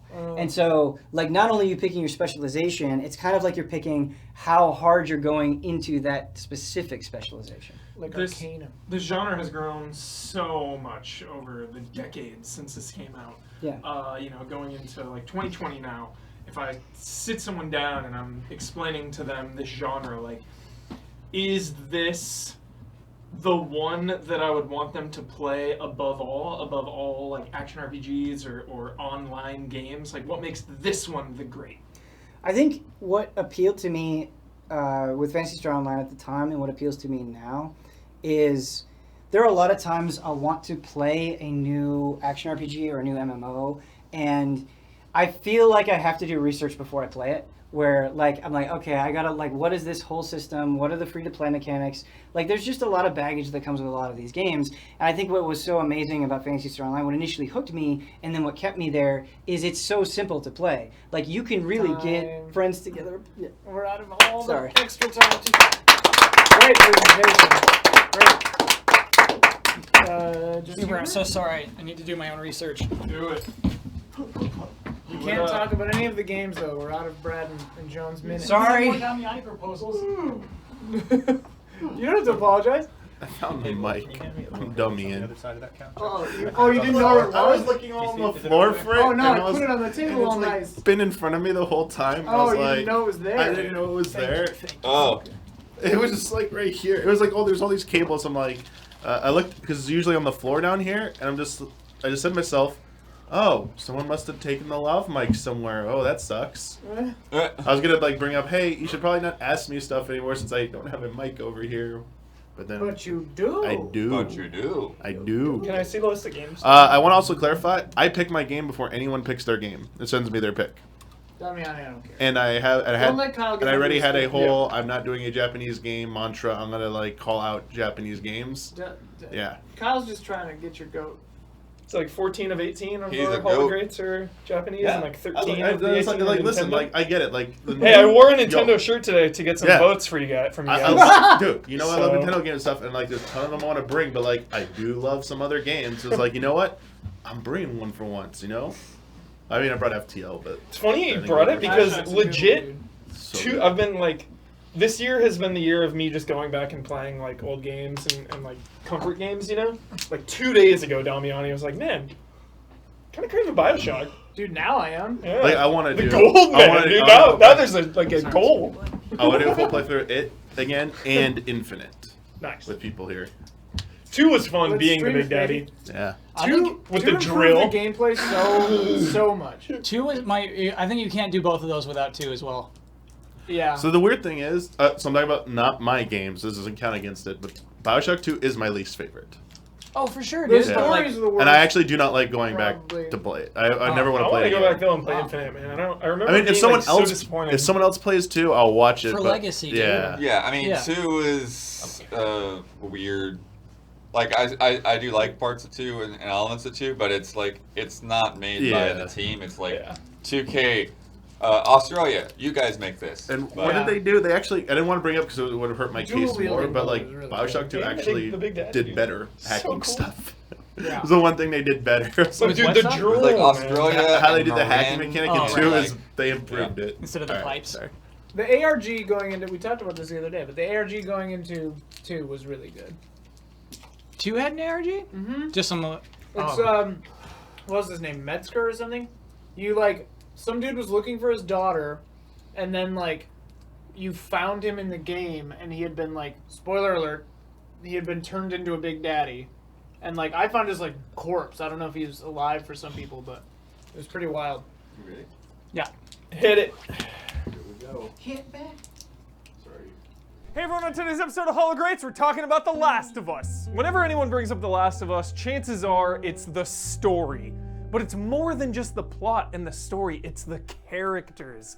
It's Joel and his daughter, it's Joel and Ellie, and traveling through this world, encountering just such a memorable cast of supporting characters. I think of Tess, I think of these really defined arcs in this game. You have the Tess arc in the quarantine zone, learning about this world from relative safety in the quarantine zone, and then traveling outside of that and seeing Bill and going through all of Bill's storyline and finding the ship and the sewers and all of these little moments scattered throughout The Last of Us that just have these meaningful, intimate moments with characters, bonds. And what makes things really meaningful is the combat, this high stakes, dangerous, threatening combat.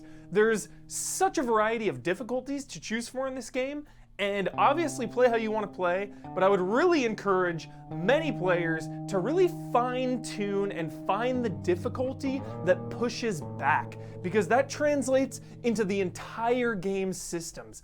Exploring the environment, finding ammo, crafting, upgrading your guns, all of that stuff feels so good and so rewarding. And anytime you're in combat, it just feels so dangerous. And because of how strong and important the supporting cast is, anytime a combat encounter goes down, you want to protect the people you're with. You really want to protect them. It's not just about you getting stronger and getting XP and leveling up. It's about being in this world and protecting the people you care about. And I just love how many options you have for combat. Stealth is so fun to get through some of these really hard encounters just with using as minimal amount of resources as possible. I love just sneaking through, getting a couple stealth kills, and bypassing a large chunk of enemies. Then you think about the headshots, a staple of video games, and one of the best representations of headshots in the industry. Draft your tweets. Just nailing a headshot is so satisfying. One, because it's disturbing and graphic, but also because it saves those valuable resources. Obviously, the shotgun is amazing. All the guns just feel really great. Speaking to you, Brandon Jones, the bow and arrow, one of the best in the biz. It would make even Turok jealous. And of course, exploration and the environment. It's some of my favorite art direction of all time. Just these locations. It's always something new to look at in The Last of Us. You're, scaling the side of a giant building in the rain, or you're going through a ruined hotel or the quarantine zone. The next thing you know, you're at a dam riding a horse. And let's not forget winter, one of the most dramatic mid-game left turns ever. People always compare The Last of Us to a movie, but I say it's more like a TV series because of how each one of these arcs is like its own episode, and I think of winter, and I think of David, and just one of the most unnerving, unsettling villains I've ever encountered. I feel like if you're one of the greats, you have to have something iconic, some iconic element to your game. Well, I think Joel and Ellie are iconic, but I also think clickers are one of the most legendary horror enemies in video games. In closing, The Last of Us is absolutely the total package. We haven't even talked about this giant, meaty multiplayer factions element to the game, which is incredible, but there's not enough time. We gotta go. We're running out of time. It's got memorable characters, a great cast, stealth combat, action combat, dopamine with crafting and upgrading weapons, always some new environment to get obsessed with, so many beautiful locations to explore. The Last of Us. Love it.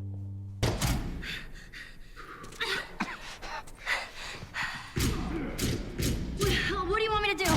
Move. What? Move!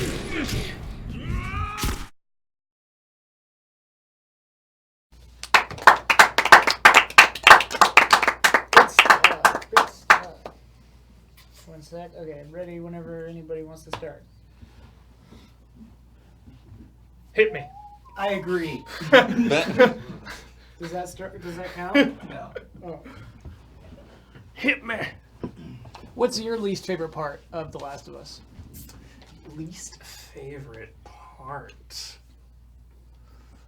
For as much as I adore the flamethrower, I think it's the weakest gun in the game. You get it kind of late, takes a lot to upgrade. I think the flamethrower could be a little better. Responding just directly to this video, you said that you care about protecting the people that you're with. Mm-hmm. I take umbrage with that because they're invincible. They can die. Fail state.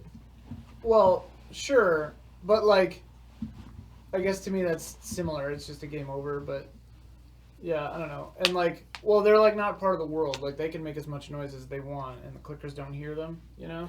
Sure, I get that criticism. That's such a specific criticism that I can totally like understand. But when you bridge narrative and video game, like narrative storytelling in video games this way, like the way Last of Us and a lot of people do, you know, Tomb Raider and Uncharted and stuff, I think certain concessions need to be made. I disagree. And I think they do it well. I love that kind of storytelling. Hubert, in your presentation, you showed the clickers and said that in all of horror, they are some of the greatest enemies. And I think that invites some pretty stiff comparisons. Sure. To a lot of other horror enemies. The Silent Hill enemies come to mind as being iconic and very tied into the story and what's going on. And so I guess, can you elaborate a little bit more about what specifically makes them some of the greatest? Yeah, everything about him from design on down, you know, like Dawn kind of looks at clickers and it freaks him the hell out. Just the in-game lore, obviously, that the human being is still in there. They're just being taken over by this fungus. It's like they've literally been hijacked. So when you think of this person coming at you, it's like a person that has no control. I think that's so unnerving versus like a zombie, the zombies, you know, like dead and, you know, gas. I'm not criticizing. The clickers, you find that out that they're still experiencing what they're doing? And just gameplay too. I love how erratic they are in a game when resources are so limited. This hyper dangerous threat coming at you is frightening. You know, it's so hard to convey that in a video game. I think of monsters coming at me in Resident Evil or even Silent Hill, like Pyramid Head catches me, game over, reset. Oh, I'm invincible. I'm the game character.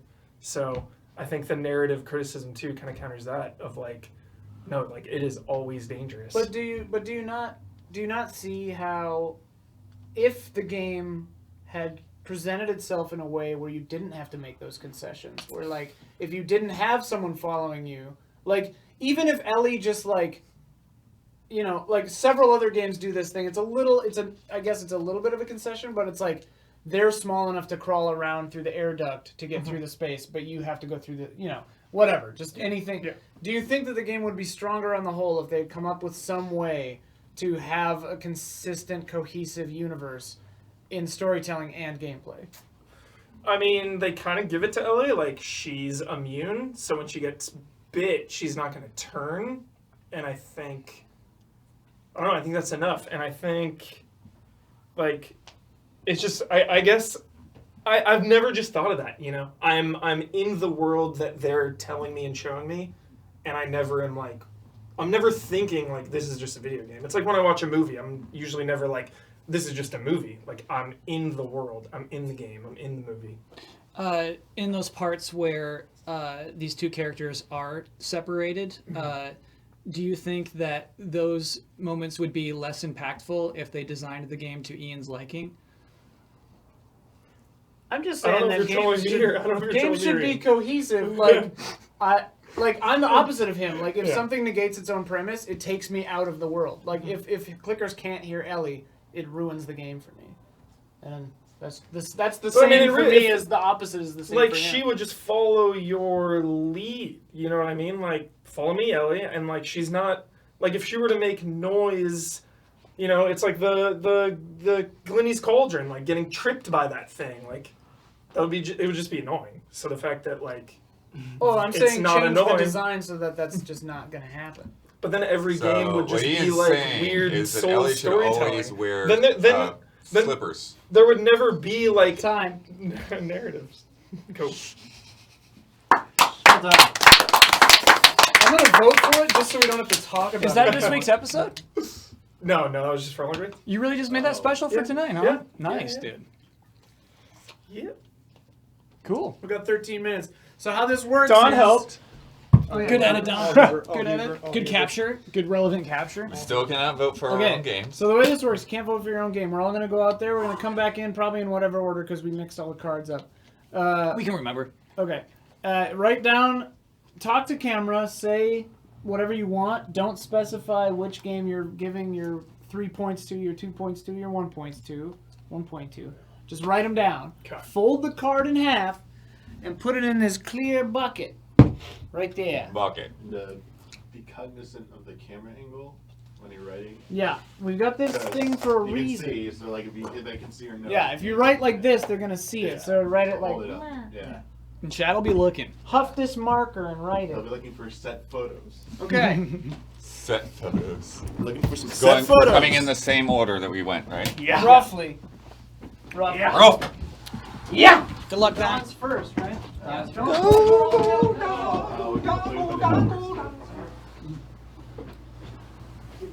Well, Oh, yeah, don't hold them out.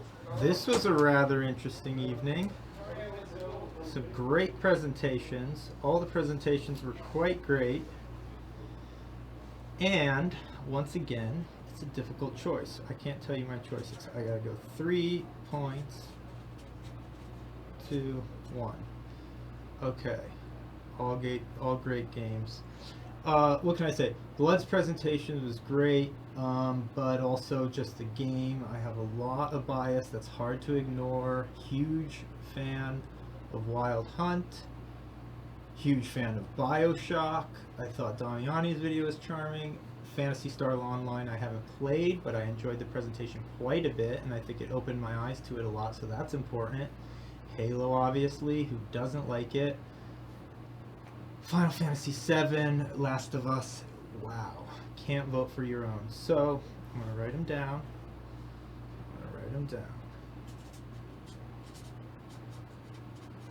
So, there's my 3. And, oh, it's tough though. Real tough. Okay, I'm gonna go. Oh man. Okay, I got it. And I hope you guys aren't tracking my eyes. Okay, I got it.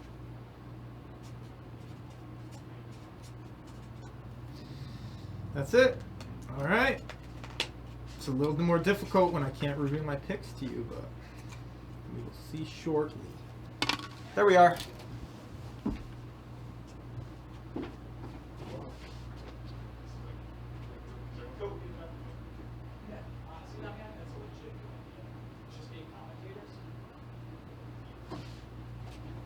Hello, chat.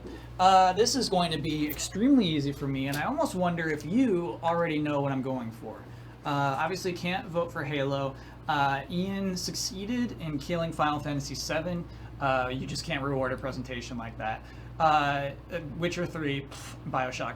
So what we're looking at is The Last of Us, Burnout 3, and Phantasy Star Online. Like, I know I'm supposed to give you some suspense, but I think you know me. I think you know what I appreciate in this world. And so it's really about ranking those 3 things. So, Last of Us, I was blown away by Huber's presentation. I can't believe that he went and did that. That, to me, shows, like, he cares about this game enough to do that kind of thing. That's good. And honestly, Last of Us is one of the best games of all time, easily. And what I like about Huber's presentation, and what I think a lot of people forget, I feel like what's taken, like what people, sorry, I'm writing down each of these 3 games first. A lot of people are just like, oh, not enough gameplay. And the presentation showed lots of gameplay, lots of what makes it interesting, and how dynamic those scenarios can be. Don's Burnout presentation, so good. I mean, like, if he didn't show that video, I wouldn't believe how good that game still looks today. And I'm in agreement with him. It's a lot of just like me nodding throughout his presentation, because to me that's just one of the best in the genre of racing. I'm completely on board with him. Maybe I'd like a little more like a progression system of like you have this car and you upgrade this and you upgrade this throughout it.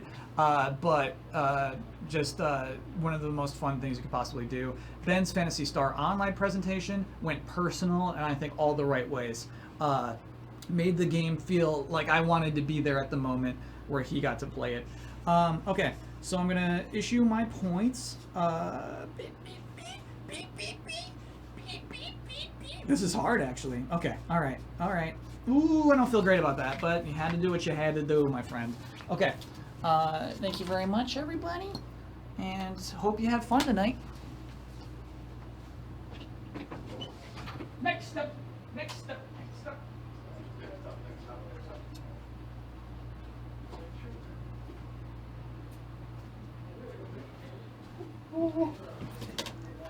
Get my cards here. Isn't this see-through? Oh, you gotta warn the last person. This is see-through. That is not good. Alright. I'm writing my name. So, alright, so I just want to say, it's, I know people have a lot of different interpretations of what Hall Greats means to each person and to yourselves, and it's always nice to have the freedom to make whatever kind of presentation you want. And I will be the first to admit, I had a lot of fun with my own presentation. It was a balance of serious and poking fun, so hopefully no one gets like too riled up about our stuff. It's all in good fun, so hopefully you know that, and see through the act and the entertainment part of it. So don't get too upset about anything. With that being said, my interpretation of Hall of Greats, though, I'm all for letting people do entertaining videos, but I like the serious videos. When it comes time to actually who gets in, I do care more about the serious stuff, and the better presentations, the better arguments, and I feel, obviously I'm not telling you the order I'm voting in, but I feel like there were 4 pretty good actual presentations for like serious arguments for that.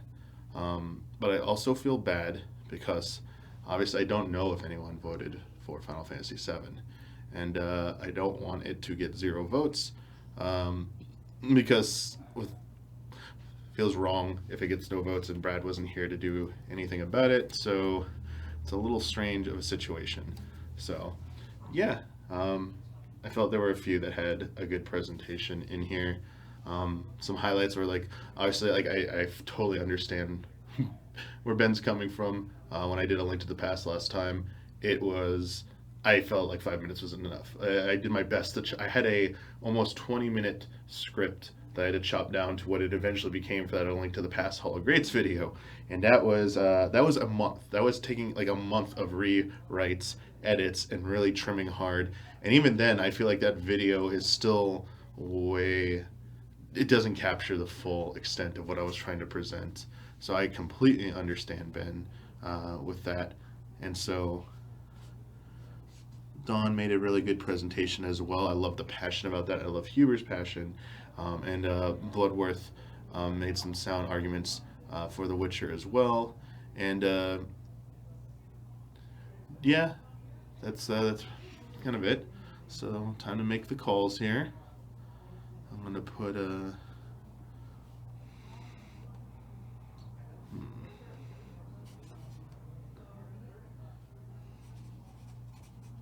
sorry, I write slow.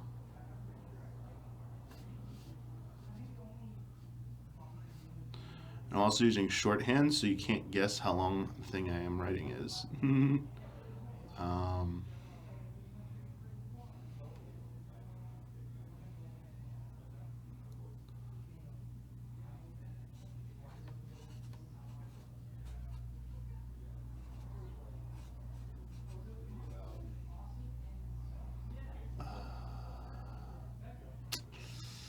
Tough.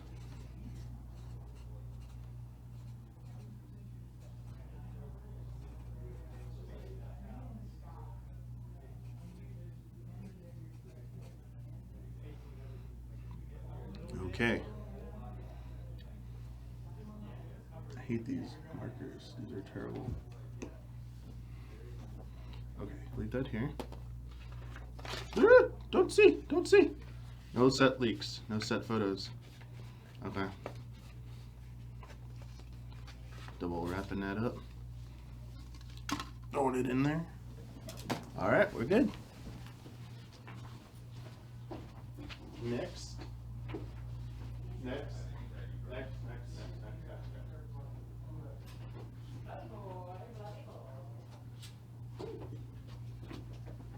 All right. This is fun. This is fun because I'm not supposed to tell you what I'm supposed to vote for, but I also don't know what I'm going to vote for. So let's run down these things and figure this out. The light still shines through that a little bit, huh? No, not too bad. But when I go, wait, what? What is happening? Okay. Halo, very funny presentation.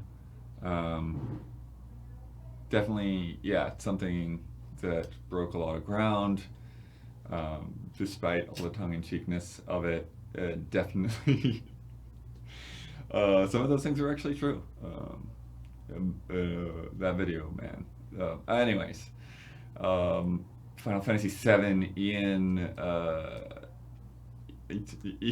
I'm trying to interpret what he means, but I'm thinking it's like, okay, if people vote for it, then they're voting for the game and not the presentation, because the presentation was specifically awful. If nobody votes for it, then it's banned for a year. So that's what he means by winning either way. Last of Us, great game, will definitely probably be remembered for a long time. Burnout 3 Takedown, excellent game. I'm not sure. Definitely one of the stronger Burnouts. Definitely a series worth recognizing. Phantasy Star Online, yeah, Ben had a great presentation with a lot of work there. It definitely was forward-thinking and groundbreaking. Oh, and you can set up a server for the GameCube version, but I don't think you can just like LAN 3 GameCubes together. And then Bioshock, yeah, the atmosphere, the iconic, the world building, a lot of good stuff going on there. Okay, so, where are my votes gonna go? Why can't I tell you my votes? All right. Let's think.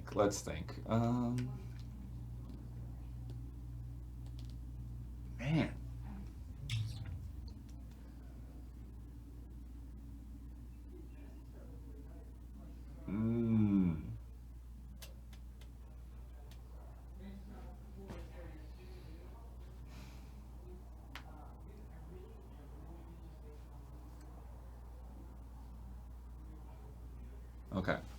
Okay, I think I've got it.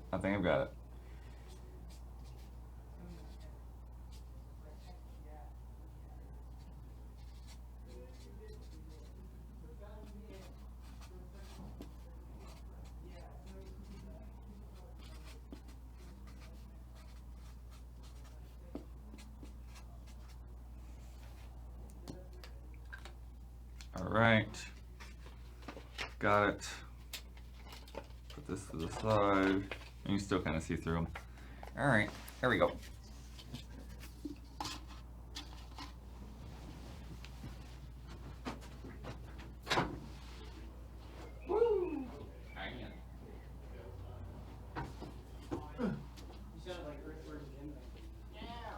Hey, I can't see you, but I assume you're mad at me because of the Last of Us stuff. Okay, let's see. For me, this is actually not that hard of a whatever this is called, Hall of Greats. Normally, I am torn between a bunch. This time, I'm not. I got my 3, baby. I got them. I wrote them down. I did my vote.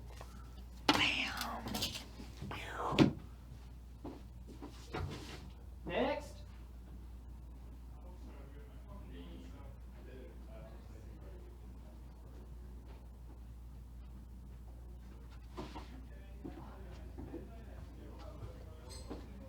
Hello. All right, so sometimes, but not always, I try to weigh the presentations with the games themselves. Tricky to do this time. There were some interesting presentations. I liked all of them, but they were very interesting. So, not sure how I'm going to feel about this, but we'll just follow our heart here.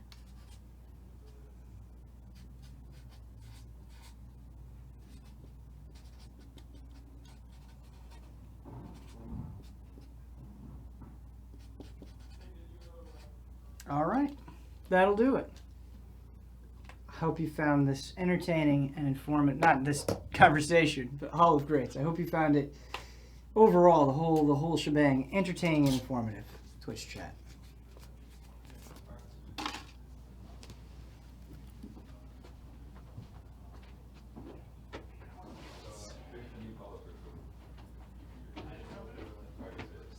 Greetings, chat.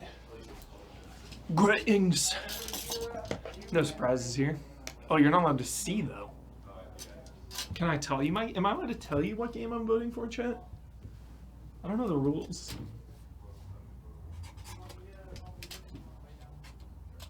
So, you know which game is my favorite out of all those, and that's not The Last of Us. Number 2, dude, 2 points. You know, I really, really like Don's presentation.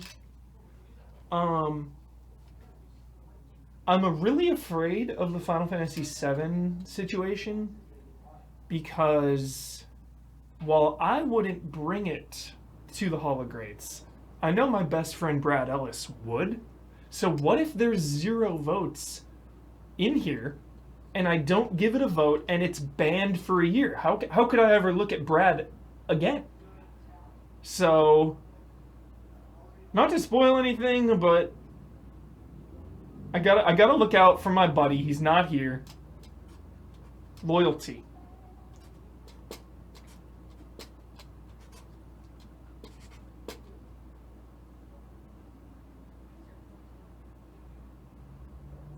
Two points. 3 points. 1 point. This is tough. I don't know my last game here.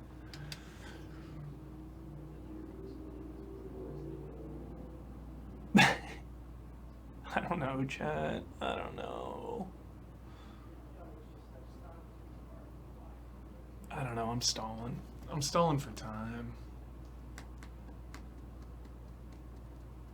Dude, I can't really think of many problems Burnout 3 Takedown has.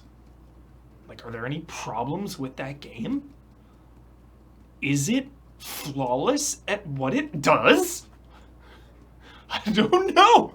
But don't I like Burnout Paradise more than Takedown, chat? Don't I?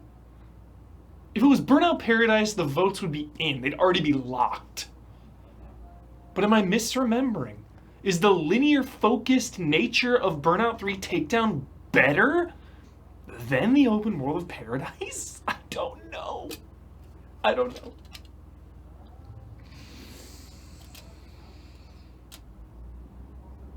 I don't know!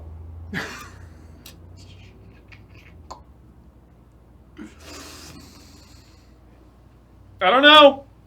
I don't know.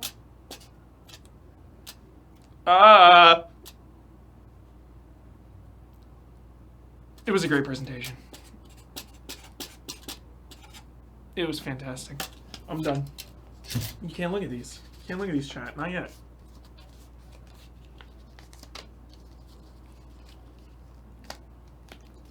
Boom. Done. Dunzo. I'm done. Let's hit it. That was hard. High stakes. Steak. Oh, I forgot my water. Kyle, grab a whiteboard. No limit. Grab a whiteboard. I'm gonna go ahead and grab a Yo, when's whiteboard. that Grab a whiteboard? I want to I'll look. grab a yellow thing. I want to Yellow look Don Casanova dog. in the Yellow eyes. dog. Over here, you. I want to look Don in the eyes Yellow. as I'm shoving Mashimaro. chips in the middle, all in, directly into Don's eyes. I feel like you've already done that. We need to do a poker. Really need to. Okay. Not quite ready yet. I'll just continue really annoyingly making paper noises in this class. Worth explaining, yeah. Alright, I'm gonna be pulling these out of this thingamabob. I'm gonna say numbers and titles. He's gonna make little lines, like in prison, to say how many days he's been in prison. Okay. He's gonna do that. Or like Victor Zaz does when he kills someone. Like Victor Zaz Similar. does. Killmonger. Killmonger, yep. Killmonger. I guess they're not He tallies puts it on on his Killmonger. skin, right? Yeah. Whatever. Okay, here we go. Quick question. Is Oh. Bioshock intercat? It is. It is, Okay, yeah. great. Yep. Well, it's all capped on All the- capped on the Yeah, logo. that's why a lot of No. things like that are You gotta get difficult the shadow right and to move sort out. on the logo. Yeah, I did- age okay, the let me see age what the you did whiteboard tell me. as it goes. Yeah. Okay, here we go. First one, and I don't know who wrote these. Halo, 3 points. Okay. PSO, 2 points. We're not banned. We're not banned. Bioshock, 1 point. Okay. I like this way of doing it. This is fun, yeah. more Wait, do we fun have to for say us. who did it or we just go? We'll do it at the end. Okay. Wild Hunt, 3 points. I assume that's Witcher. Bioshock, 2 points. Phantasy Star, 1 point. Yeah, we'll take it. Yeah. We'll take it. It's a four-way tie. Yeah, it's a four-way tie right now. This is exciting. 3 points to The Witcher, not liking where this is Yeah. 2 points to Burnout 3. Yeah. Shit. 1 point to Final Fantasy 7. Oh. You screwed it up. I gotta know who did that. You screwed it up. I gotta know. Somebody had to have been reading that. Damiani, these are your points, right? Not the order that you like I them in? messed that up. I was waiting for you to Damiani call that. goofed. So it's the places they were in. 3 points to Phantasy Star. Yeah. Buying you a drink. 2 to Last of Us. Their first Last of Us points. And 1 to Burnout 3. Ooh. I am amazed So that that's Phantasy no Star. bans? No bans. Officially no bans. I'm amazed that Phantasy Star You got guys this far. screwed it up. Last of Us, 3 points. Hey. Burnout 3, 2 points. Hey. Woo. Fantasy Star, 1 point. Fantasy Star is now in the lead. Woo! This is amazing.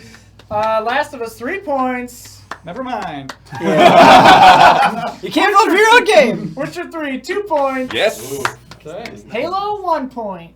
I feel like it should be- So what is it Halo's now, Kyle? There are surprisingly 2 ties for falling first. behind. Yeah, so we have 2 games with 8 points. Or do we have 1 left? Mine is left. This will decide everything. So Last of Us has 8 points. Witcher 3 has 8 points. Phantasy Star Online has 7 points. I don't think mine are going to move that needle. Burnout is within striking distance with 5. It could still Most they could tie do for is first. tie. Well, If guess, nothing else Guess goes. what? I think I might have voted perfectly to not upset the apple card. Okay. Oh wait, I might make it worse. Okay. Just read them. Bioshock, 3 points. Okay. Wow. Halo, 2 points. Whoa. Halo's a good game. PSO, 1 point, making it a 3-way tie. Oh no. Oh no. Oh Expand the Hall of Greats. no. Expand the Hall of Greats. Expand the Hall of Yes, Greats. I saved Final Fantasy. Your trick did not work. Damn it! Wow. Damn it! 1 point, baby. Everybody wins. Yep. Saved it. I was trying to Boy, grab Brad. the most likely game. Yep. Damn it! You saw But right you through could me. have broken this 3-way tie. Wait. I needed to save 7 for Brad. What if he unsaves 7? We ban it, and he casts a vote for something else. Expand the Hall of Greats. 3-way tie. So what this means is that we're, according to rules, we have to do this, everybody. This is simply the way Hall of Greats works. We're going to put up a poll on our Patreon. What? The 2 highest scoring games will be put in, and the one that doesn't get the highest will be out. Wow. Yeah, so they have to just break it a 3-way tie. Yeah. Yeah, we've never had a 3-way tie before. Yeah, so do we give our patrons 2 votes or do we give them 1 vote? I don't know if we can do a poll with 2 votes. That's the crazy thing. 1 vote. Huh? This is I think unprecedented. it has to be 1 vote. I think it's 1 vote, and then you just pick the highest 2, right? Yeah. Okay. Yeah. Make your choice. Wow. You get 1 vote. I can't believe that worked out Between like that. Last of Us, Witcher 3, and Phantasy Star Online. Should we do the math again? Should we do a recount? We can do a recount. Yeah. Florida! Okay, so Now Damiani... we can announce who did what. Okay, so Damiani, you Yeah. did it backwards, right? So Burnout 3 is 1 point. Okay. Last we of don't Us need to count the ones that weren't tied, is right? 2 points. Right. Yeah, are we redoing all of them or just the ones that I like this recap. I like Okay, this. okay. Phantasy Star was 3 points. Wow, Damiani, very generous. Thank you. Whose was this one? That was me. Okay, oh yeah, this is Hubert screwing up. Saved it. Of course he gave 3 to Witcher. 3. Yep. Yeah. Burnout 3, 2 points. Nice. Do you And love then- that game too? Love it. Nice. I was internally I was telling chat though, it's like, am I misremembering 3 versus Paradise? There's something about 3's linearity and focus that I think overtakes Paradise. Because Paradise, I'll be in a race, and I'll be on like the other side of the map accidentally. Because like, where the hell am I going? I need a little bit of direction. I wouldn't give Paradise a point, dude. I wouldn't either. I thought Paradise was a big Whose was this? Thanks, you. 3 points Wild Hunt, 2 Bioshock. Oh, 1 that's Fantasy mine. That's Star? me. Okay, Okay, Don. yeah, Don. 3 to The Witcher. Did you play through that? I love The Witcher so much. I did not know I love that. the combat. Who I love are you? everything. Then 2 to Bioshock, 1 to Phantasy Star. Okay. You got the 1 to Phantasy Star? Presentation. Whose was That this? presentation, dude. This is you? That's mine. Oh, that's Bloodworth. Halo, 3 points. I thought Halo would do better. 2 points to PSO. 1 to Bioshock. I forgot most of EZA's Sony fanboys. That was on me. This one is mine. Bioshock, 3 points. How many Sony games are in the Hall of Greats? Like 2. And We then got Symphony of the Night in there. exclusives. Oh yeah, that one. Also on Saturn. And Metal Gear Yeah. Solid.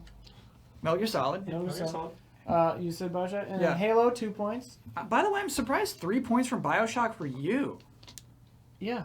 Okay. It's a game about not having a choice. That's the point of the game. So, okay. Yeah, Guys, you know what? We got time. guys, We got time. We don't have time. It's 8:20. So, Ian, got time. yes, like that's Kyle, there Kyle, for all of the I Would do You not Kindlys. care. But then the you have audience to, cares. PSO 1. You have They to care. I you have to wanna hear watch this. your character PSO 1. beat that guy up at that point. So it's How, like to me, how is that different than Last of Us then? You're Because just you have watching no your control. character do You're stuff watching the character beat him up. in both games. Exactly. No, So why you- is The Last of you Us pull Yeah, worse why than do you like The Bioshock? Last of you Us and pull the not trigger in Bioshock? Last of Us.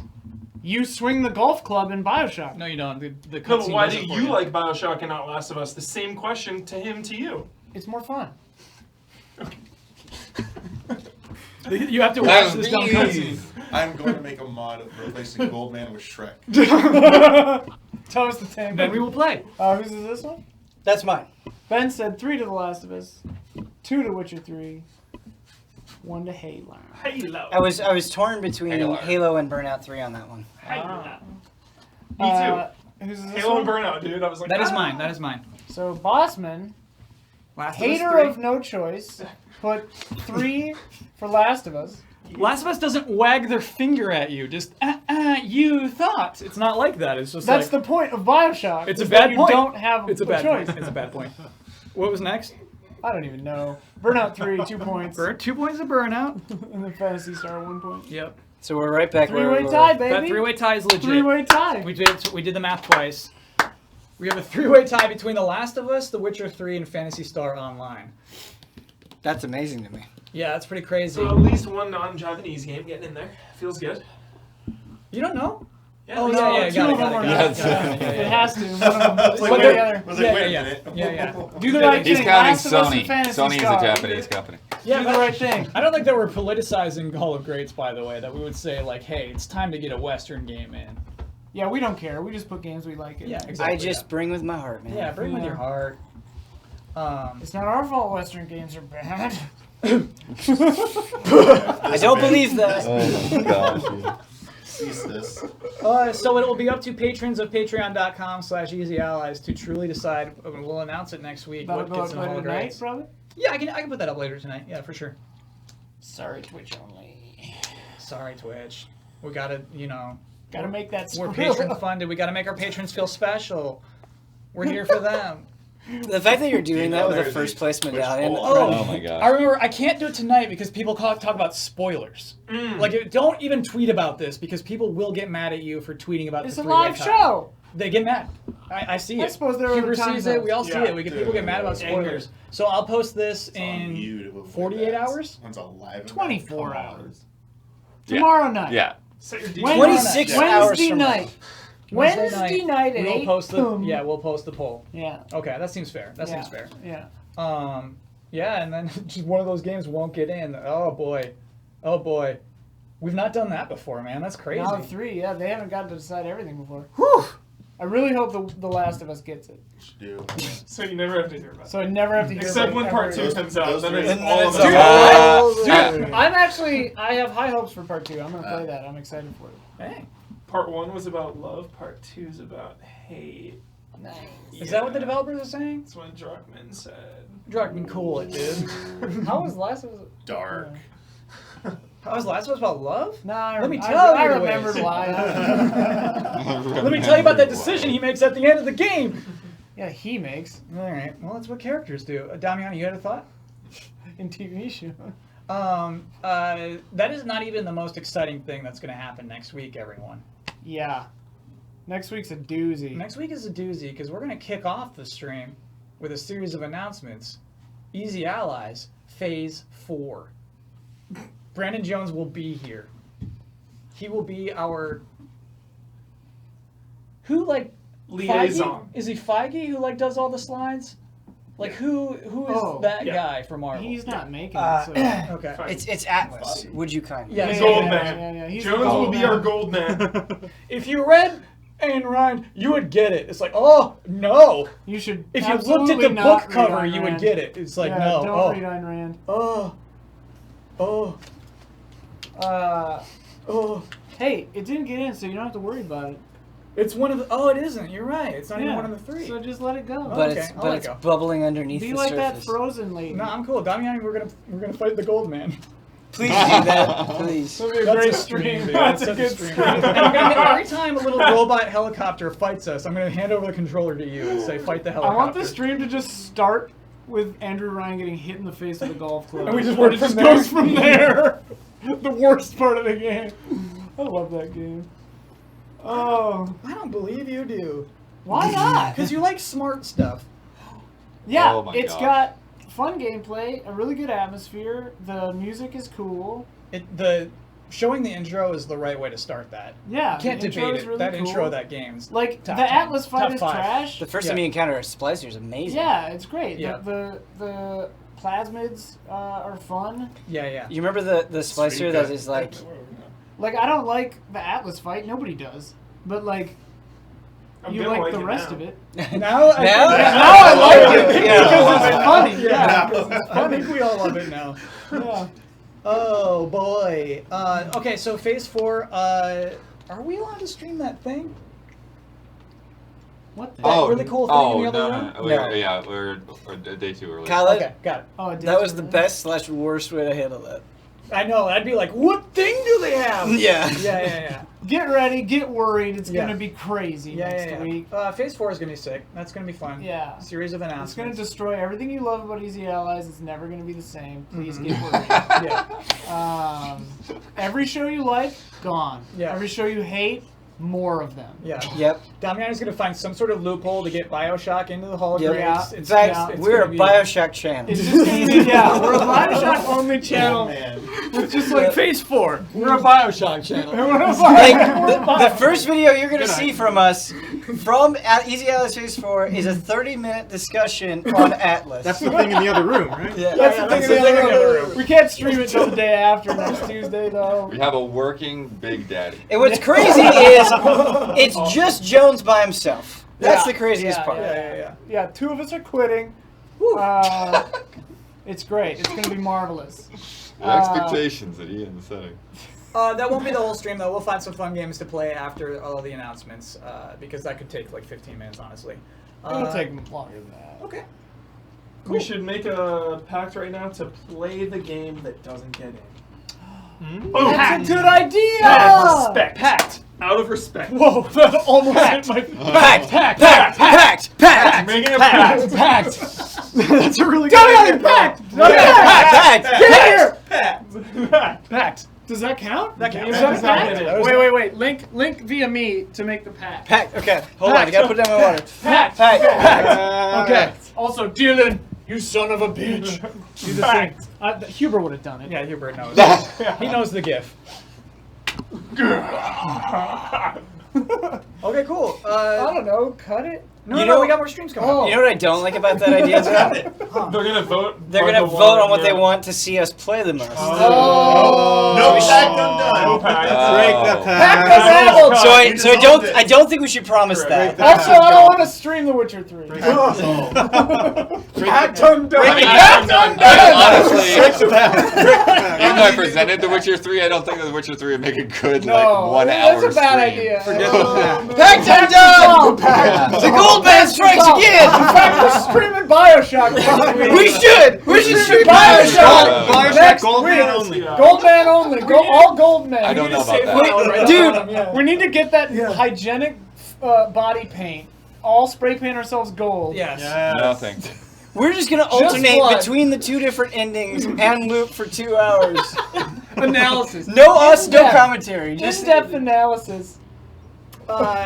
Tomorrow night, I'll be streaming the remaining Glenny's Cauldron games. Cool. All of them.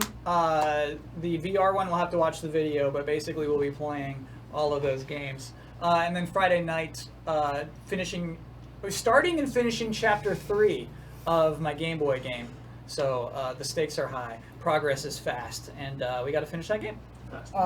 It already happened, but this morning, Blood and I sat down with the developer of Creature in the Well, member of the team.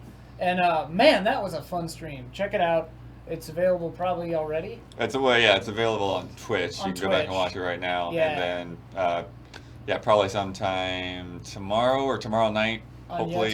YouTube? I'll get it on the main channel. We'll Yeah. try that out. Yeah. But yeah, that was a lot of fun, and that game looks really cool, so check that out. I just want to say I have not solo streamed in a while, and I'm not solo streaming this week, but I'm working on other stuff, so hopefully, if you did look forward to those solo streams, hopefully you'll like the other things that are being worked on. One thing in particular, I guess I should say. Phase 4, baby. Phase 4, baby. Speaking of Phase 4 and streams, I have a stream that's scheduled for Friday, and that after talks today, that is going to have to move to some other day because we're going to be doing a meeting that day. So We have a meeting. We have a Phase 4 prep meeting. We did an 11-hour meeting. We're trying to get Chris Evans. We're trying to get Chris. Trying to get Chris Evans, the good Chris. Maybe Hemsworth will settle. Maybe Parnell. Yeah. we are also working on another possible dev stream next week, though. Just waiting on final details. That's a good tease. Wow. Somehow Seth Rogen just became part of the deal, so... Yeah. So Which we'll is have to good. find some way I to like incorporate Seth. him. I Yeah, like Seth. there's got to be some space for him here. At first, we thought it was Seth Green, and we had lots of ideas. Seth Rogen, we're just like, I guess we'll buy some weed? I don't know. Phase 4, Phase weed! 4! Patreon.com. Seth MacFarlane and Seth Green on the same show. Which one? The Family Guy. Seth show. The Seth Seth show. It's Seth a Seth Green's show. on that? It's a total Seth show. Love Seth Green. Look I to watched our Rat Family Guy Race spoiler last mode. night. Buffy the Vampire Slayer, dude. Seth Green. Mm-hmm. Best in the X-Files, biz. dude. Seth Green and Jack Black, same episode. Lightning powers. Wow. Crazy. Cavalcade of stars. Cavalcade. That's how Vince Gilligan and Bryan Cranston met. Mm. Drive. That's a really good episode. X-Files Really? is great. On man. X-Files? X-Files, dude! They met on X-Files? Yeah, dude, that episode was Not awesome. Law and Order? Huh. What? Bryan Cranston was on Law and Order? No, I'm just saying that's where like you go back and watch old Law and Orders and you see all these people and like, what the heck? Actors. Acting. Actors getting work. Okay, everybody, we just don't want to say bye. We're just just- prolonging it. we We miss hate you. saying bye. Yeah. Because we're closing the entire company next But week. Damiani's doing this, he's doing this, and it's like, actually, he looked really mad at that joke you just made. That's a joke. That's a joke, gang. Also, we can't control the ads that run on YouTube. Don't worry about it. So we'll see you around. And I want to play Bioshock. Me too. We're all Dude, gonna I go really We're all gonna go wanna. play Bioshock. Yeah. Bye, everybody.